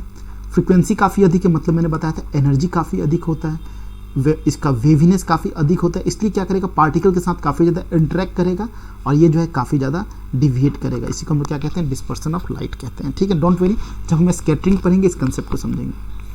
अब कभी कभार एग्जामिनेशन में क्वेश्चन पूछ दिया जाता है कि रेनबोज जो होता है, रेनबोज आपका उसमें कौन कौन से फिनोमेना होते हैं। ये आपके यूपीएससी में भी पूछा गया, कई बार क्या होता है आपके स्टेट पीसीएस में भी पूछा गया। तो याद देखिए रेनबो फॉर्म होने के लिए 2 क्राइटेरिया होते हैं, 2 क्राइटेरिया होते हैं। उस क्राइटेरियाज को याद कर लीजिए आप लोग थोड़ा सा। पहले क्या याद रखेंगे, पहले याद रखिएगा rainbows are form always, rainbows का 2 क्राइटेरिया, 2 क्राइटेरियाज हैं, 2 क्राइटेरियाज होते हैं। सबसे पहला क्राइटेरियाज की बात करेंगे तो सबसे पहला क्राइटेरियाज क्या है, सबसे पहला क्राइटेरियाज है rainbows a form after the rain shower. याद रखिएगा रेनबोज का फॉर्मेशन जो होता है, rainbows a form after rain shower, बारिश के बाद ही होता है, आफ्टर रेन शावर।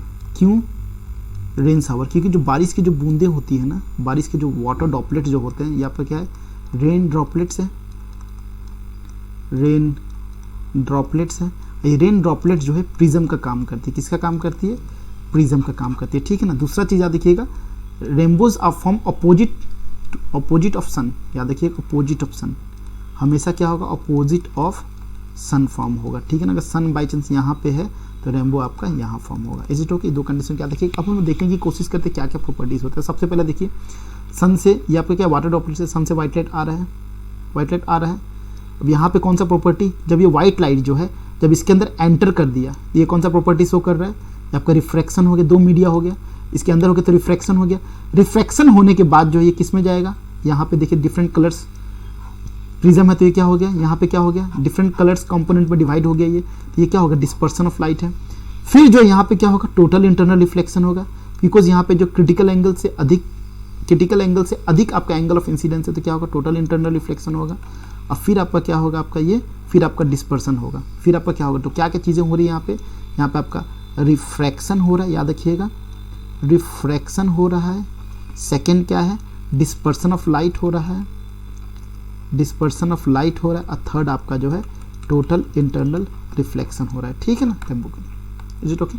चलिए अब जो हम लोग टिंडाल इफेक्ट समझते हैं स्कैटरिंग ऑफ लाइट के लिए, टिंडाल इफेक्ट, ठीक है ना, टिंडाल इफेक्ट समझते हैं। देखिए टिंडाल इफेक्ट क्या होता है, आपने देखा होगा कभी कभी, when a beam of light is passed through a colloidal solution, the colloidal particles scatter the beam of light and the path of the light becomes visible in the solution. This effect is called Tyndall effect. Tyndall effect का मतलब है, आपने देखा होगा कभी कभार जैसे गांव है, ठीक है, तो गांव में आपने देखा होगा कि एक जो सबसे अंदर का कमरा होता है, इस केसेस को देखिए, ये केसेस को देखिए, सबसे अंदर का कमरा होता है, उस अंदर के कमरे में क्या होता है, धूल पार्टिकल्स होते हैं, यहाँ पे धूल के पार्टिकल्स होते हैं, बहुत सारे धूल के पार्टिकल्स होते हैं। तो लाइट जब आपका एंटर करता है, धूल के पार्टिकल्स इसे स्कैटर कर देते हैं, इसे क्या कर देते हैं, स्कैटर कर देते हैं, जिससे कौन सी पाथ ऑफ द लाइट आप जो है यहाँ पे आप जो है path of the light is visible, इसी को हम लोग टिंडाल इफेक्ट कहते हैं।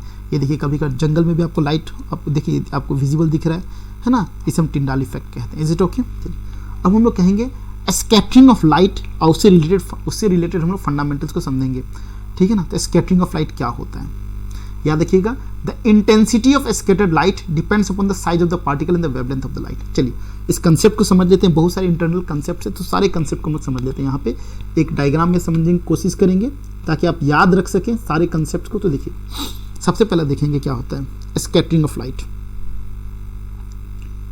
Scattering of light, just a moment.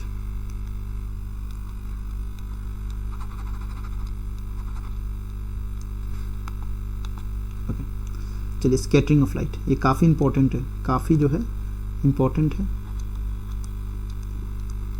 Scattering of light, scattering of light, ठीक है ना। तो स्कैटरिंग ऑफ लाइट याद रखिएगा, इसमें जो है सबसे पहला प्रिंसिपल जो है जिसे हम लोग कहते हैं रेले स्कैटरिंग, ठीक है। सबसे पहला प्रिंसिपल को हम लोग स्टडी करते हैं डायरेक्टली, और उससे रिलेटेड एप्लीकेशंस को स्टडी करते हैं रेले स्कैटरिंग,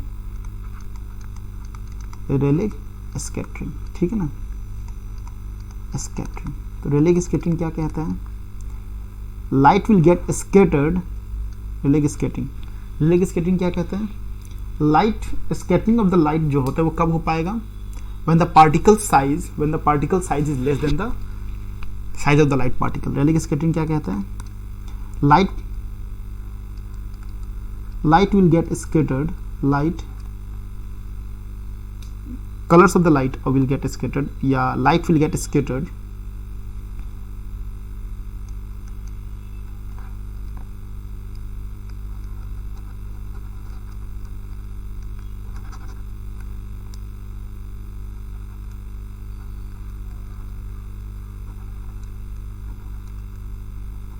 चलिए इसको थोड़ा इजी लैंग्वेज में समझने की कोशिश करते हैं, थोड़ा सा कोशिश कर रहा हूँ इसको थोड़ा सा इजी लैंग्वेज में समझा दिया जाए आप लोगों को। चलिए ठीक है, चलिए तो याद रखिएगा रेले स्कैटरिंग की अगर हम बात करते हैं तो यहाँ क्या होता है, light will get scattered, light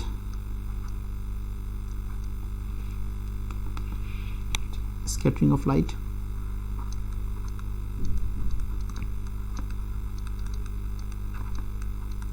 scattering of light सबसे पहला होता है, याद रखिएगा रेले स्कैटरिंग, रेले स्कैटरिंग की हम बात करते हैं, रेले स्कैटरिंग। यहाँ क्या होता है, याद रखिएगा light will get scattered if the wavelength of the particle is less than the wavelength of the light particles, ठीक है ना। यहाँ याद रखिएगा light will get scattered, light will get scattered if the wavelength of the particles, if the wavelength of particles suspended into the atmosphere,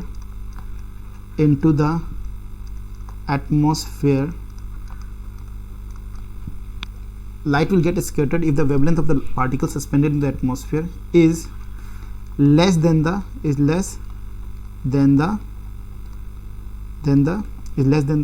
wavelength of light, Are you getting my point? देखिए रेले scattering की बात करते हैं तो रेले scattering में क्या कहता है कि light will get scattered, light आपका स्कैटर्ड होगा तब जब आपका वेवलेंथ ऑफ द पार्टिकल जो सस्पेंडेड है into the atmosphere is less than the wavelength of the light particle. तो वेवलेंथ ऑफ लाइट में वेवलेंथ की बात करेंगे तो लाइट में क्या, विजिबल लाइट की हम लोग बात कर रहे हैं, विजिबल लाइट की हम लोग बात कर रहे हैं। विजिबल लाइट में क्या आपका वेवलेंथ है 400 नैनोमीटर से लेकर 700 नैनोमीटर तक है। और यहाँ पे आपको पता है कि VIBGYOR रेड का सबसे हाईएस्ट वेवलेंथ है और सबसे कम आपको वॉयलेट का है, ठीक है। चलिए सेकेंड पॉइंट इसमें याद रखिएगा, यहाँ याद रखिएगा ये जो विबगियर जो है वॉयलेट की बात करेंगे या यहाँ बात करेंगे लाइट कंपोनेंट, ये लाइट आपका क्या है, लाइट के कंपोनेंट्स है हैविंग हायर फ्रीक्वेंसी। अगर बात करेंगे ब्लू की बात करेंगे, सपोज ब्लू की बात करेंगे तो ब्लू का क्या होगा, इज हायर फ्रीक्वेंसी है, इसका हायर फ्रीक्वेंसी है, ऑब्वियसली हायर फ्रीक्वेंसी है। जब हायर फ्रीक्वेंसी होता है तो मैंने बताया था हायर फ्रीक्वेंसी क्या होगा, मोर वेवीनेस होगा वेव का, मोर वेवीनेस होगा तो क्या होगा, बहुत सारे पार्टिकल के साथ इंटरेक्ट करेगा। अब एक वेव ये है, एक वेव आपका ये है, तो ये आपका कुछ ही पार्टिकल के साथ इंटरेक्ट कर पाएगा। लेकिन यही अगर वेवीनेस बढ़ जाता है तो ये क्या होगा, वेवीनेस अगर इंक्रीज होगा तो बहुत सारे, तो यहाँ पे क्या होगा, फ्रीक्वेंसी अधिक होगा तो क्या होगा, पार्टिकल्स के साथ में इंटरेक्शन काफ़ी अधिक होगा, अब पार्टिकल के साथ में इंटरेक्शन काफ़ी अधिक होगा तो मोर स्कैटरिंग होगा। Are you getting my point, more scattering होगा। इसलिए क्या होता है, ध्यान से देखिएगा, रेले स्कैटरिंग की बात करें, रेले स्कैटरिंग में क्या होता है, जब आपका एटमॉस्फेयर में जो पार्टिकल सस्पेंडेड होते हैं उनकी अगर वेवलेंथ कम होती है, किससे, वेवलेंथ ऑफ द लाइट से, तो वो क्या होगा, लाइट स्कैटर्ड होगा, ठीक है ना। अब देखिए यहाँ पे क्या होगा, सपोज ये आपको पार्टिकल्स में एटमॉस्फेयर में पार्टिकल्स है, सपोज ये पार्टिकल्स है, ठीक है ना, ये पार्टिकल्स है। और इस पार्टिकल्स में क्या होगा, जब लाइट आप पे गिर रहे हैं तो क्या होगा, यहाँ पे आपके जो एमिशन, यहाँ पे क्या होगा, स्कैटरिंग होगा, यहाँ पे क्या होगा, स्कैटरिंग होगा। लेकिन स्कैटरिंग होगा तो सबसे ज़्यादा स्कैटर्ड कौन सा लाइट कलर होगा, सबसे अधिक जो होगा स्कैटर्ड कौन सा होगा, या तो वॉयलेट होगा, इंडिगो होगा, या फिर आपका ब्लू होगा। इनकी क्योंकि फ्रीक्वेंसी अधिक है, मैंने बताया फ्रीक्वेंसी अधिक होगा तो क्या होगा, मोर वेवीनेस होगा, मोर इंट्रैक्शन होगा तो मोर स्कैटरिंग होगा। तो अब देखिए एक्चुअली क्या होता तो है वॉयलेट, होता तो आपको वॉयलेट ही स्कैटर्ड है, वॉयलेट जो होता है काफ़ी स्कैटर्ड होता है, ठीक है ना, वॉयलेट जो है वो आपका स्कैटर्ड होता है, ठीक है ना। लेकिन हमारी जो आई जो है ना, eyes is more susceptible to blue colour, क्या होता है, आई जो है हमारी ज़्यादा किसको देखना पसंद करती है, ब्लू कलर को। इसलिए हमें जो देखिएगा आसमान का कलर जो है क्या दिखाई देता है, आसमान का कलर हमें ब्लू दिखाई देता है, ठीक है ना। आसमान का कलर जो है क्या दिखाई देता है, ब्लू दिखाई देता है ना।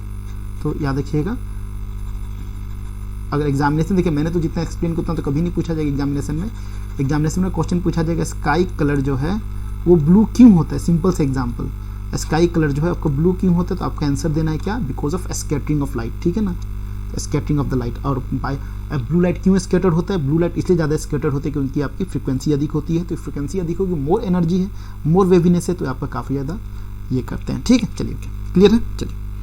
सो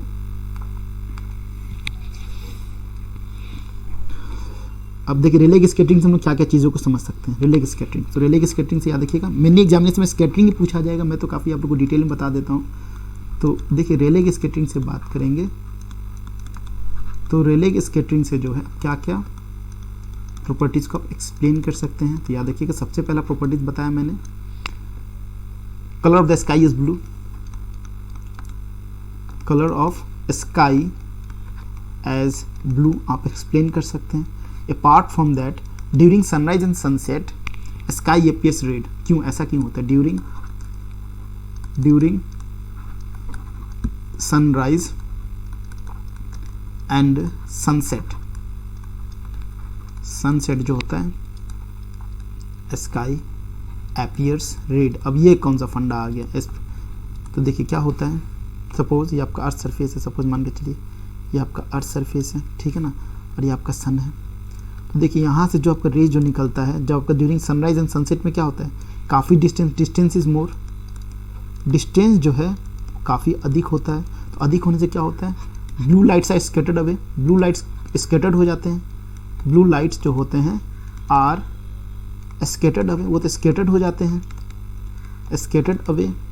हमारी आंखों तक कौन पहुंच पाता है, red light, only red light, only red light reaches earth, only red light reaches earth. Earth तक कौन पहुंच पाता है, ओनली रेड लाइट पहुंच पाता है, क्योंकि रेड लाइट की क्या होता है, हायर वेवलेंथ होता है, हायर वेवलेंथ होता है, इसीलिए जो है काफ़ी ज़्यादा डिस्टेंस ट्रेवल करती है। इसलिए हम जो है ड्यूरिंग सनराइज एंड सनसेट जो हम क्या देख पाते हैं, जो हॉरिजन रहता है उससे हम लोग क्या देख पाते हैं, रेड देख पाते हैं, क्योंकि ब्लू लाइट तो सब स्केटर्ड हो जाते हैं, हमारी आंखों से सिर्फ रेड लाइट पहुंच पाता है, ठीक है, okay.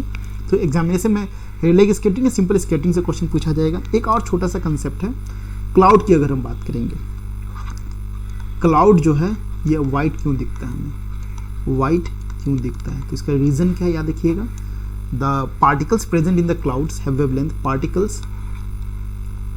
Particles present in the cloud is having higher wavelength, वहां पे shorter wavelength था, is having higher wavelength than that of light particles,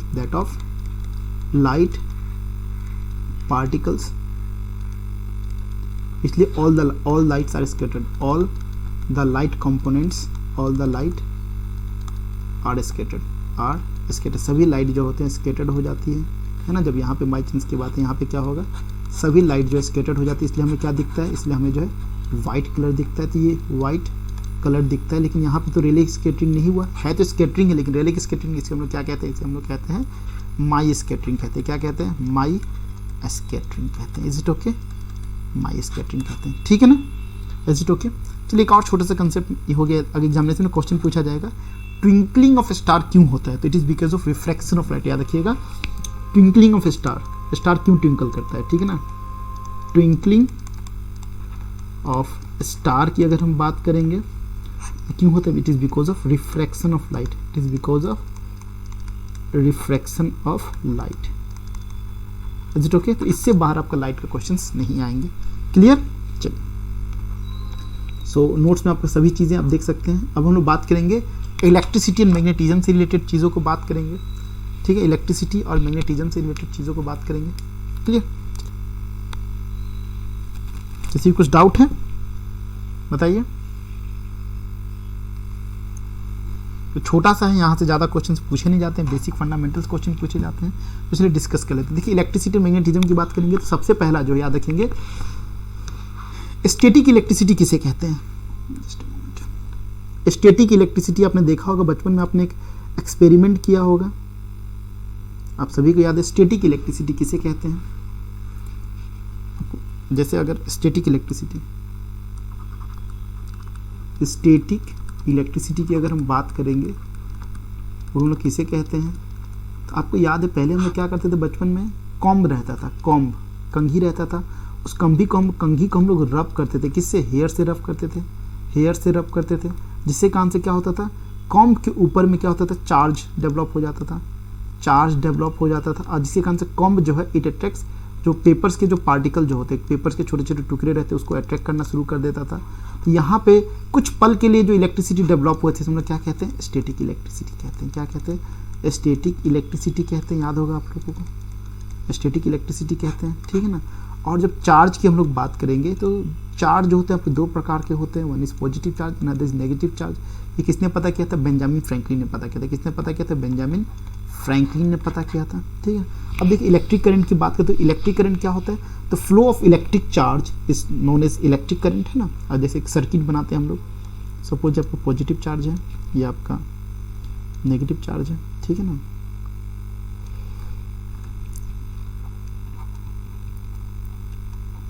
चलिए ठीक है, सर्किट बनाते हैं, सपोज ये लाइट है आपका, this is your light, is it okay, इसको हम लोग किससे कनेक्ट किए, इसको हम लोग बैटरी से कनेक्ट किए हैं कि ये आपको पॉजिटिव चार्ज है, नेगेटिव चार्ज है। तो देखिए अगर हम फ्लो ऑफ इलेक्ट्रिक चार्ज की करेंगे, flow of electric charge is known as electric current. तो इलेक्ट्रिक चार्ज यहाँ से क्या फ्लो कर रहा है, एक्चुअली चार्ज जो फ्लो कर रहा है वो आपका इलेक्ट्रॉन्स फ्लो कर रहा है। क्या फ्लो कर रहा है, इलेक्ट्रॉन्स फ्लो कर रहा है, ठीक है ना। बेसिकली यहाँ पे क्या फ्लो करता है, इलेक्ट्रॉन्स फ्लो करता है, ठीक है। तो इसका डायरेक्शन एक्चुअली क्या होना चाहिए, इधर से होना चाहिए, लेकिन बाय कन्वेंशन की बात करेंगे इलेक्ट्रिक करंट जो है, electric current flows in the opposite direction to the movement of electrons. तो देखिए एक्चुअल जो इलेक्ट्रॉन्स इस दिशा में, लेकिन इलेक्ट्रिक करंट की बात करें तो इलेक्ट्रिक करंट आपका पॉजिटिव टू नेगेटिव साइड जाएगा, ठीक है। Is it okay.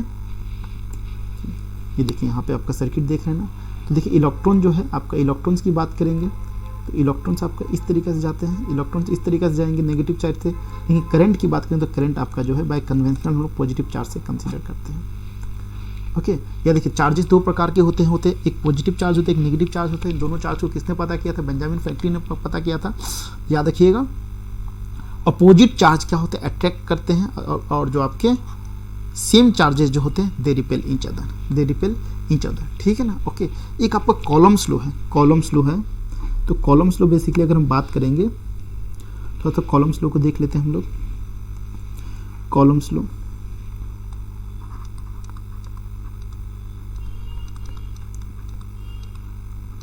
स्लो की बात करें तो देखिए सपोज दो चार्जेस हैं, सपोज ये आपका Q1 चार्ज है और यहाँ पे Q2 चार्ज है। इनके बीच में डिस्टेंस क्या है, इनके बीच में डिस्टेंस सपोज R है। तो यहाँ पे जो इलेक्ट्रोस्टैटिक फोर्स ऑफ अट्रैक्शन की बात करेंगे, यहाँ पे अगर हम बात करेंगे इलेक्ट्रोस्टैटिक फोर्स की बात करेंगे तो फोर्स को कैसे कैलकुलेट कर सकते हैं। इलेक्ट्रोस्टैटिक फोर्स जो है it is K proportionally constant Q1 into Q2 upon R², ठीक है ना। ये आपका कॉलम स्लो है। ओम्स लॉ की बात करेंगे तो ओम्स लॉ क्या कहते हैं, याद रखिए। Ohm's law states that the current, Ohm's law states that the current I following in a circuit is directly proportional to the applied voltage. जो करंट जो है, current flowing through a circuit is directly proportional to the voltage at constant temperature. ये constant temperature रहना चाहिए, याद रखिएगा, ठीक है ना। इस कांस्टेंट को हटाने के लिए अगर हम बात करेंगे I, ठीक है ना, इस कांस्टेंट को हटाएंगे तो 1/R हो जाएगा, ये V। तो इसको हम लोग करेंगे तो V = IR होता है। ये R जो है इसे हम लोग क्या कहते हैं, रेजिस्टेंस कहते हैं। क्या कहते हैं, रेजिस्टेंस कहते हैं। Is it okay. तो याद रखिएगा ओम्स लॉ क्या कहता है, current flowing through a circuit is directly proportional to the applied voltage. ये काफी बार एग्जामिनेशन में पूछा गया है। स्टेटमेंट इसका क्या होता है, अगर हम इक्वेशंस की बात करेंगे V = IR। Is it okay. अब देखिए रेजिस्टेंस की हमने बात की तो रेजिस्टेंस क्या होता है, resistance is the property of a conductor due to which it resist the flow of electric currents through it. क्या होता है, जैसे मान के चले कि अगर कोई कंडक्टर है, ठीक है, जिसमें अगर जिस कंडक्टर अगर सपोज मान के चले कि कोई अगर आपके पास जो है, कोई अगर आपके पास जो है, ठीक है ना, कोई कंडक्टर है, ठीक है। रेजिस्टेंस आपका क्या, it is the property of conductor due to which it resist the flow of electric current through it. अगर यहाँ पे अगर काफ़ी अगर बात करेंगे इसकी, अगर कंडक्टिविटी काफ़ी हाई है, कंडक्टिविटी जो है काफ़ी हाई है तो इसमें इसका मतलब इसमें क्या होगा, रेजिस्टेंस जो है काफ़ी लो है। क्योंकि रेजिस्टेंस की प्रॉपर्टी ये होती है कि जो फ्लो ऑफ इलेक्ट्रिक करंट जो है उसे वो स्लो कर देता है। वो क्या कर देता है, स्लो कर देता है। अगर किसी कंडक्टर की अगर हम बात करेंगे जिसमें आपकी कंडक्टिविटी काफ़ी लो है तो उसका रेजिस्टेंस काफ़ी हाई है, ठीक है। इज इट ओके, क्लियर है। याद रखिएगा रेजिस्टेंस क्या होता है, it is the property of conductor due to which it resist the flow of electric current through it, okay. और यहाँ पे जो हम लोग यूज़ करते हैं बेसिकली यहाँ पे उसमें क्या कहते हैं, रजिस्टर कहते हैं। तो रजिस्टर बेसिकली इस्तेमाल किया जाता है ताकि हम जो है उसकी कंडक्टिविटी को कंट्रोल कर सके। अगर कंडक्टिविटी को हमें लोअर करना है तो हम क्या कर देंगे, रेजिस्टेंस बढ़ा देंगे, और उसे हायर करना है तो रेजिस्टेंस कम कर देंगे। ये कम करने के लिए क्या आता है, वेरिएबल रेजिस्टेंस आता है। जो वेरिएबल रेजिस्टेंस के लिए जो इस्तेमाल किया जाता है उसको हम लोग क्या बोलते हैं, रियो, उसे हम लोग क्या कहते हैं, रियोस्टेट कहते हैं। क्या कहते हैं, रियोस्टेट कहते हैं। अब देखिए रेजिस्टेंस की बात करेंगे, रेजिस्टेंस अब किस पे डिपेंडेंट है, रेजिस्टेंस देखिए, याद रखिएगा रेजिस्टेंस की अगर हम बात करेंगे तो रेजिस्टेंस जो होता है directly proportional to length of the conductor होता है। अगर बाय चांस की बात, if you want to calculate, ये आपका कंडक्टर दिया हुआ है सपोज, ठीक है ना, ये आपका कंडक्टर दिया हुआ है, कोई ये आपका कंडक्टर है। अब आपको इसका रेजिस्टेंस निकालना है। सपोज इसका जो है आपको you have to find out the resistance. किस प्रकार से आप कैलकुलेट करेंगे, याद रखिएगा किस प्रकार से कैलकुलेट करेंगे तो याद रखिएगा, रेजिस्टेंस जो होता है it is directly proportional to length of the conductor. ये क्या होता है, लेंथ, मतलब डायरेक्टली प्रोपोर्शनल टू लेंथ। और रेजिस्टेंस जो है it is inversely proportional to area, मतलब cross sectional area. Is it okay, area.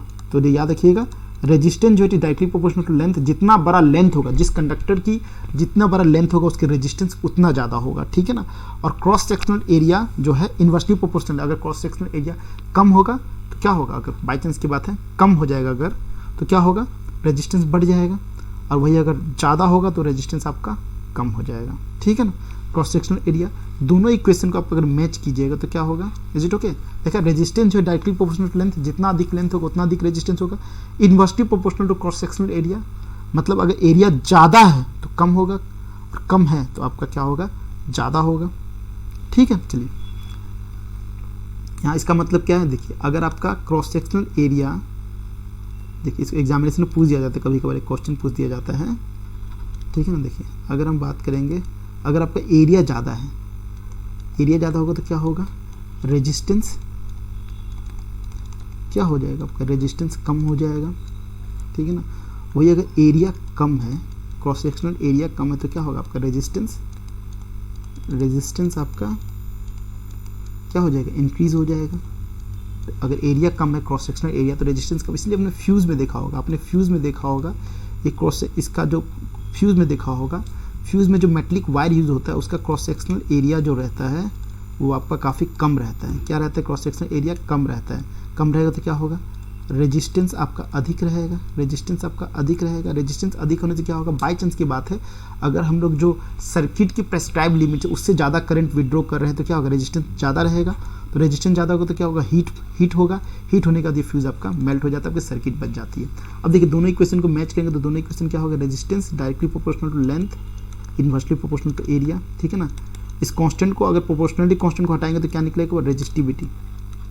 ये क्या है, जो आपका कांस्टेंट निकला इसे हम लोग बोलते हैं रेजिस्टिविटी, ठीक है ना। इसे क्या कहते हैं हम लोग, रेजिस्टिविटी कहते हैं। Is it okay. रेजिस्टिविटी जो होता है it depends upon the material, it depends upon the material. किसी भी मटेरियल की बात करेंगे कांस्टेंट होता है, it is constant for a particular material, it is constant for a particular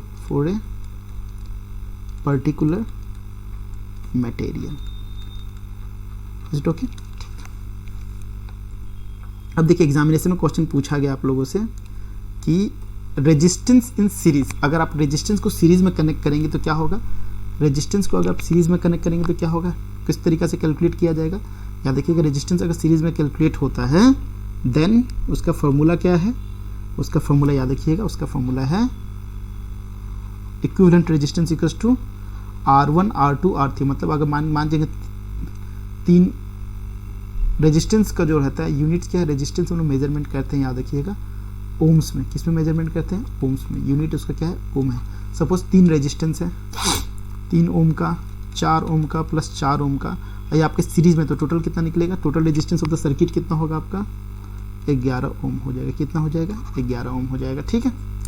वही अगर बाई चांस की बात है एग्जामिनेशन में क्वेश्चन पूछा जाता है, लेकिन रेजिस्टेंस में याद रखिएगा, अगर हम बात करेंगे आपके रेजिस्टर्स कनेक्टेड इन सीरीज, जो रेजिस्टर्स जो होते हैं वो अगर आपके सीरीज में कनेक्टेड होंगे तो याद रखिएगा यहाँ वोल्टेज जो होते हैं, इक्विवेलेंट वोल्टेज क्या होगा, voltage across the resistors, current same रहता है throughout the circuit.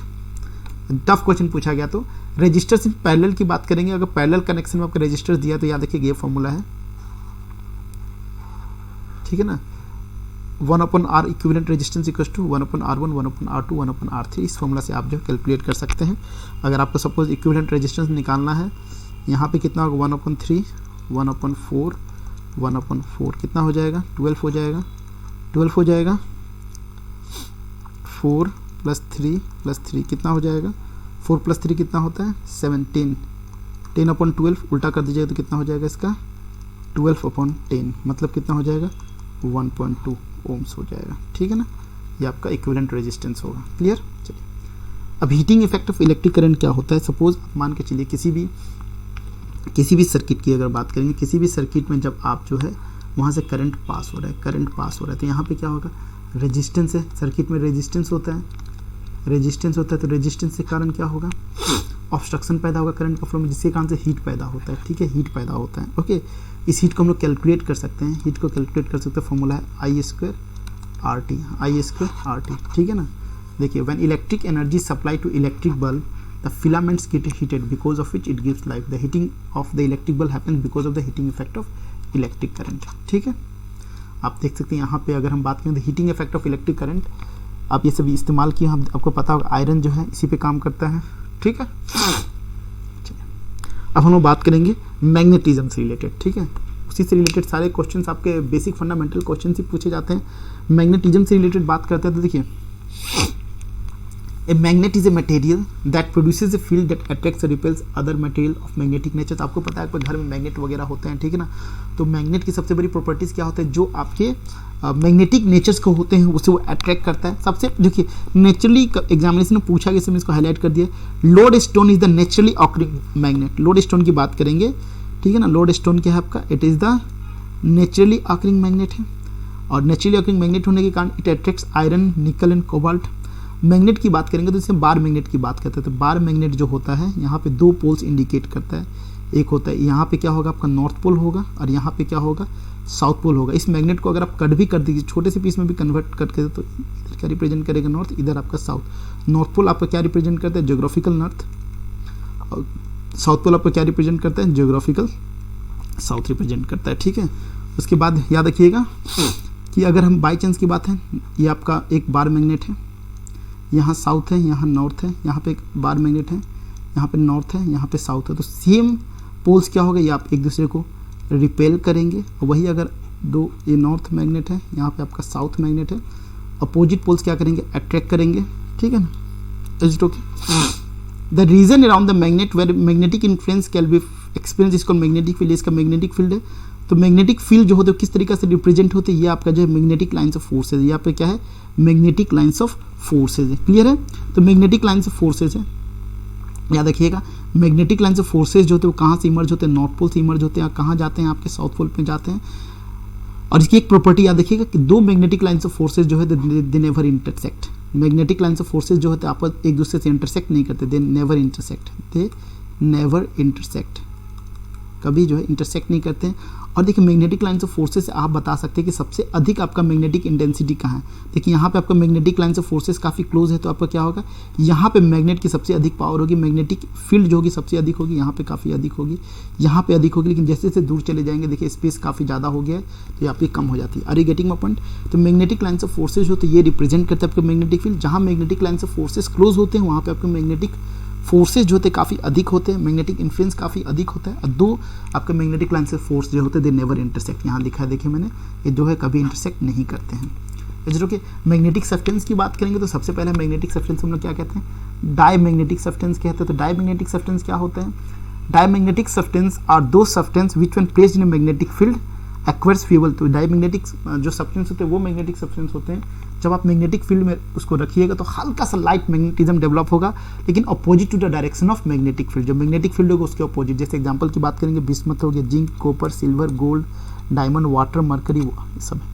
Paramagnetic की बात करेंगे तो पैरामैग्नेटिक सब्सटेंस जो होते हैं, इसी भी अगर आप मैग्नेटिक फील्ड में रखिएगा तो मैग्नेटिज्म डेवलप होगा, लेकिन काफ़ी हल्का होगा। जैसे एल्युमिनियम की बात करेंगे, मैग्नेट, प्लेटियम की बात करेंगे, मैंगनीज की बात करेंगे, इसमें क्या होगा, लाइट आपका फ्यूल मैग्नेटिज्म डेवलप होगा इन द डायरेक्शन ऑफ फील्ड।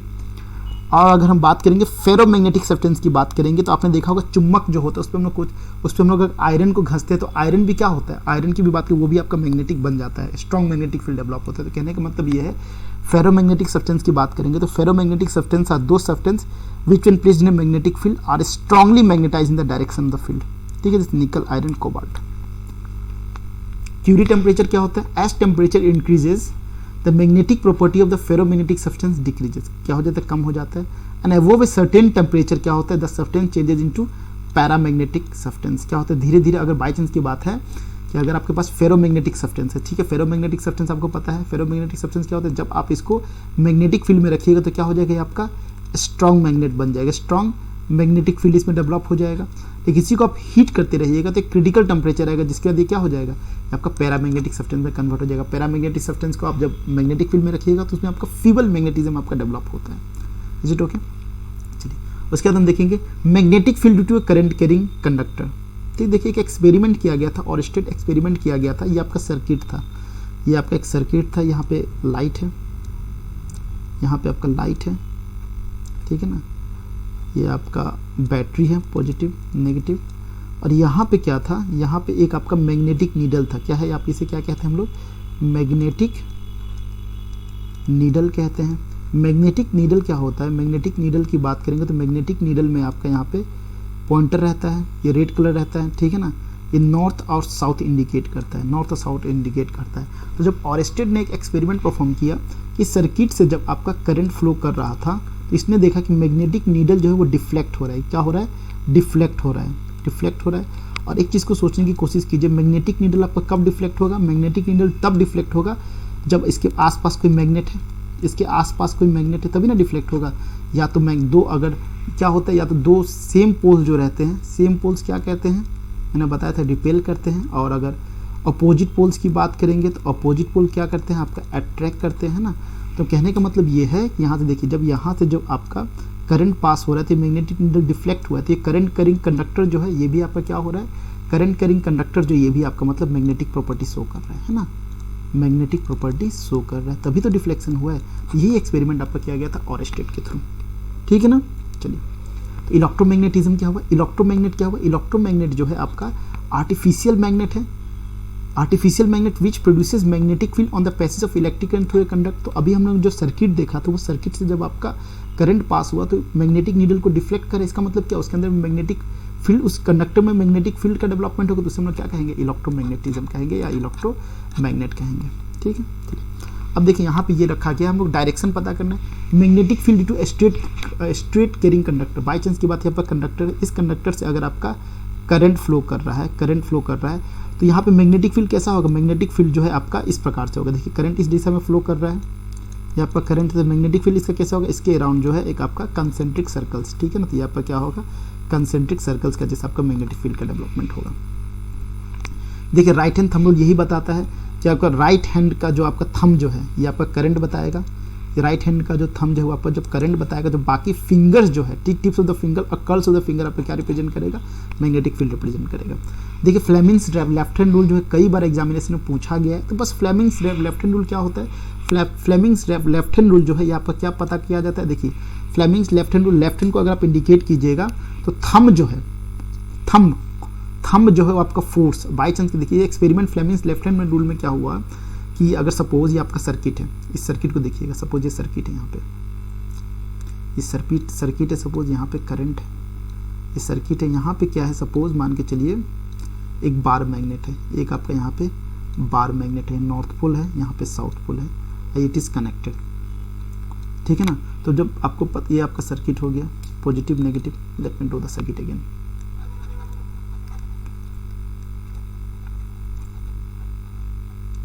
ठीक है, चलिए ओके, सर्किट में ड्रॉ करता हूँ।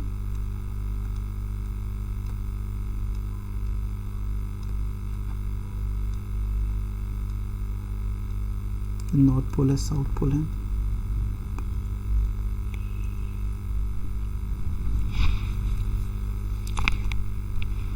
Draw the circuit. देखिए फ्लेमिंग्स लेफ्ट हैंड रूल,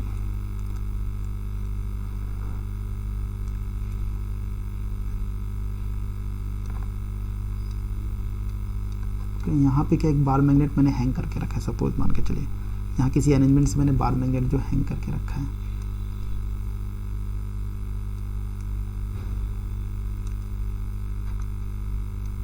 ठीक है। अब इजी होगा समझने में। सपोज ये नॉर्थ पोल है, साउथ पोल है, ठीक है ना। अब मैंने बताया था कि जब यहाँ से जब करंट फ्लो करेगा, आपको याद है यहाँ मैग्नेटिक नीडल था, तो जब यहाँ से जब करंट फ्लो करता है तो ये क्या हो जाएगा, आपका इलेक्ट्रोमैग्नेट बन जाएगा, जिसके कारण से ये नीडल डिफ्लेक्ट करता है। और जब ये इलेक्ट्रोमैग्नेट बनेगा सपोज, तो ये क्या होगा, ये आपका मूव करेगा विथ मैग्नेटिक फोर्स से। अगर बाई चांस की बात है यहाँ पे आपका नॉर्थ पोल जैसा यहाँ पे मान के सेम चार्जेस क्या होते हैं, रिपेल करते हैं, अपोजिट चार्जेस क्या करते हैं, अट्रैक्ट करते हैं, तो अल्टीमेटली वहाँ फोर्स होता है। जब इस कंडक्टर के थ्रू जब इलेक्ट्रिक करंट फ्लो कर रहा है, तो मैंने बताया था मैग्नेटिक नीडल डिफ्लेक्ट होगा, मतलब इलेक्ट्रोमैग्नेट बन चुका है। इलेक्ट्रोमैग्नेट बनेगा तो इस मैग्नेट को इधर इस साइड अटैक करेगा या इस साइड रिपेल करेगा। ये क्या होता है, आपको फोर्स रिप्रेजेंट होता है, मैग्नेटिक फोर्स के कारण हो पा रहा है। तो जब इस सर्किट में आपको पता करना है कि फोर्स कहाँ होगा, तो याद रखिएगा फ्लेमिंग्स लेफ्ट हैंड रूल का इस्तेमाल किया। लेफ्ट हैंड रूल में जो थंब जो है आपको मैग्नेटिक, ये क्या बताया जाएगा, force experience by the wire, force experience by this magnet कह सकते हैं, फोर्स एक्सपीरियंस फोर्स होगा। और ये बी आपका जो इंडेक्स फिंगर जो है वो आपका क्या रिप्रेजेंट कर रहा है, मैग्नेटिक फील्ड रिप्रेजेंट कर रहा है। और जो मिडिल फिंगर है आपका करंट रिप्रेजेंट कर रहा है। तो एग्जामिनेशन में क्वेश्चन पूछा जाता है कि फ्लेमिंग्स लेफ्ट हैंड रूल किस लिए यूज़ किया जाता है। फ्लेमिंग्स लेफ्ट हैंड रूल जो है ये आपका किया जाता है force experience by the wire के कैलकुलेट करने के लिए, ठीक है ना। यहाँ पे फोर्स होता है, यहाँ मैग्नेटिक फील्ड होता है, यहाँ करंट होता है। क्लियर है, चलिए इज इट ओके। देखिए यहाँ पे जो फ्लेमिंग्स लेफ्ट हैंड रूल का जो इस्तेमाल किया जाता है वो आपके मोटर्स वगैरह में फोर्स को कैलकुलेट करने के लिए किया जाता है। Okay, so this is what we have completed our physics. Okay, तो physics is completed. From tomorrow onwards we will be starting your chemistry और बायोलॉजी सेक्शन। एक चीज़ यहाँ पे याद रखिएगा, अभी एक चैप्टर जो है छूटा हुआ है, वो चैप्टर है आपका न्यूक्लियर फिजिक्स। न्यूक्लियर फिजिक्स है, nuclear physics, but don't worry, nuclear physics को हम लोग स्टडी करेंगे, न्यूक्लियर केमिस्ट्री में स्टडी कर लेंगे, क्योंकि यहाँ पे हमें एटम्स वगैरह को समझना पड़ेगा, इसलिए मैंने फिजिक्स में ये क्लासेज नहीं ली। बट डोंट वरी, इसे हम लोग जो है जब केमिस्ट्री कंप्लीट करेंगे उसके एंड में इसे हम लोग। So thank you everyone.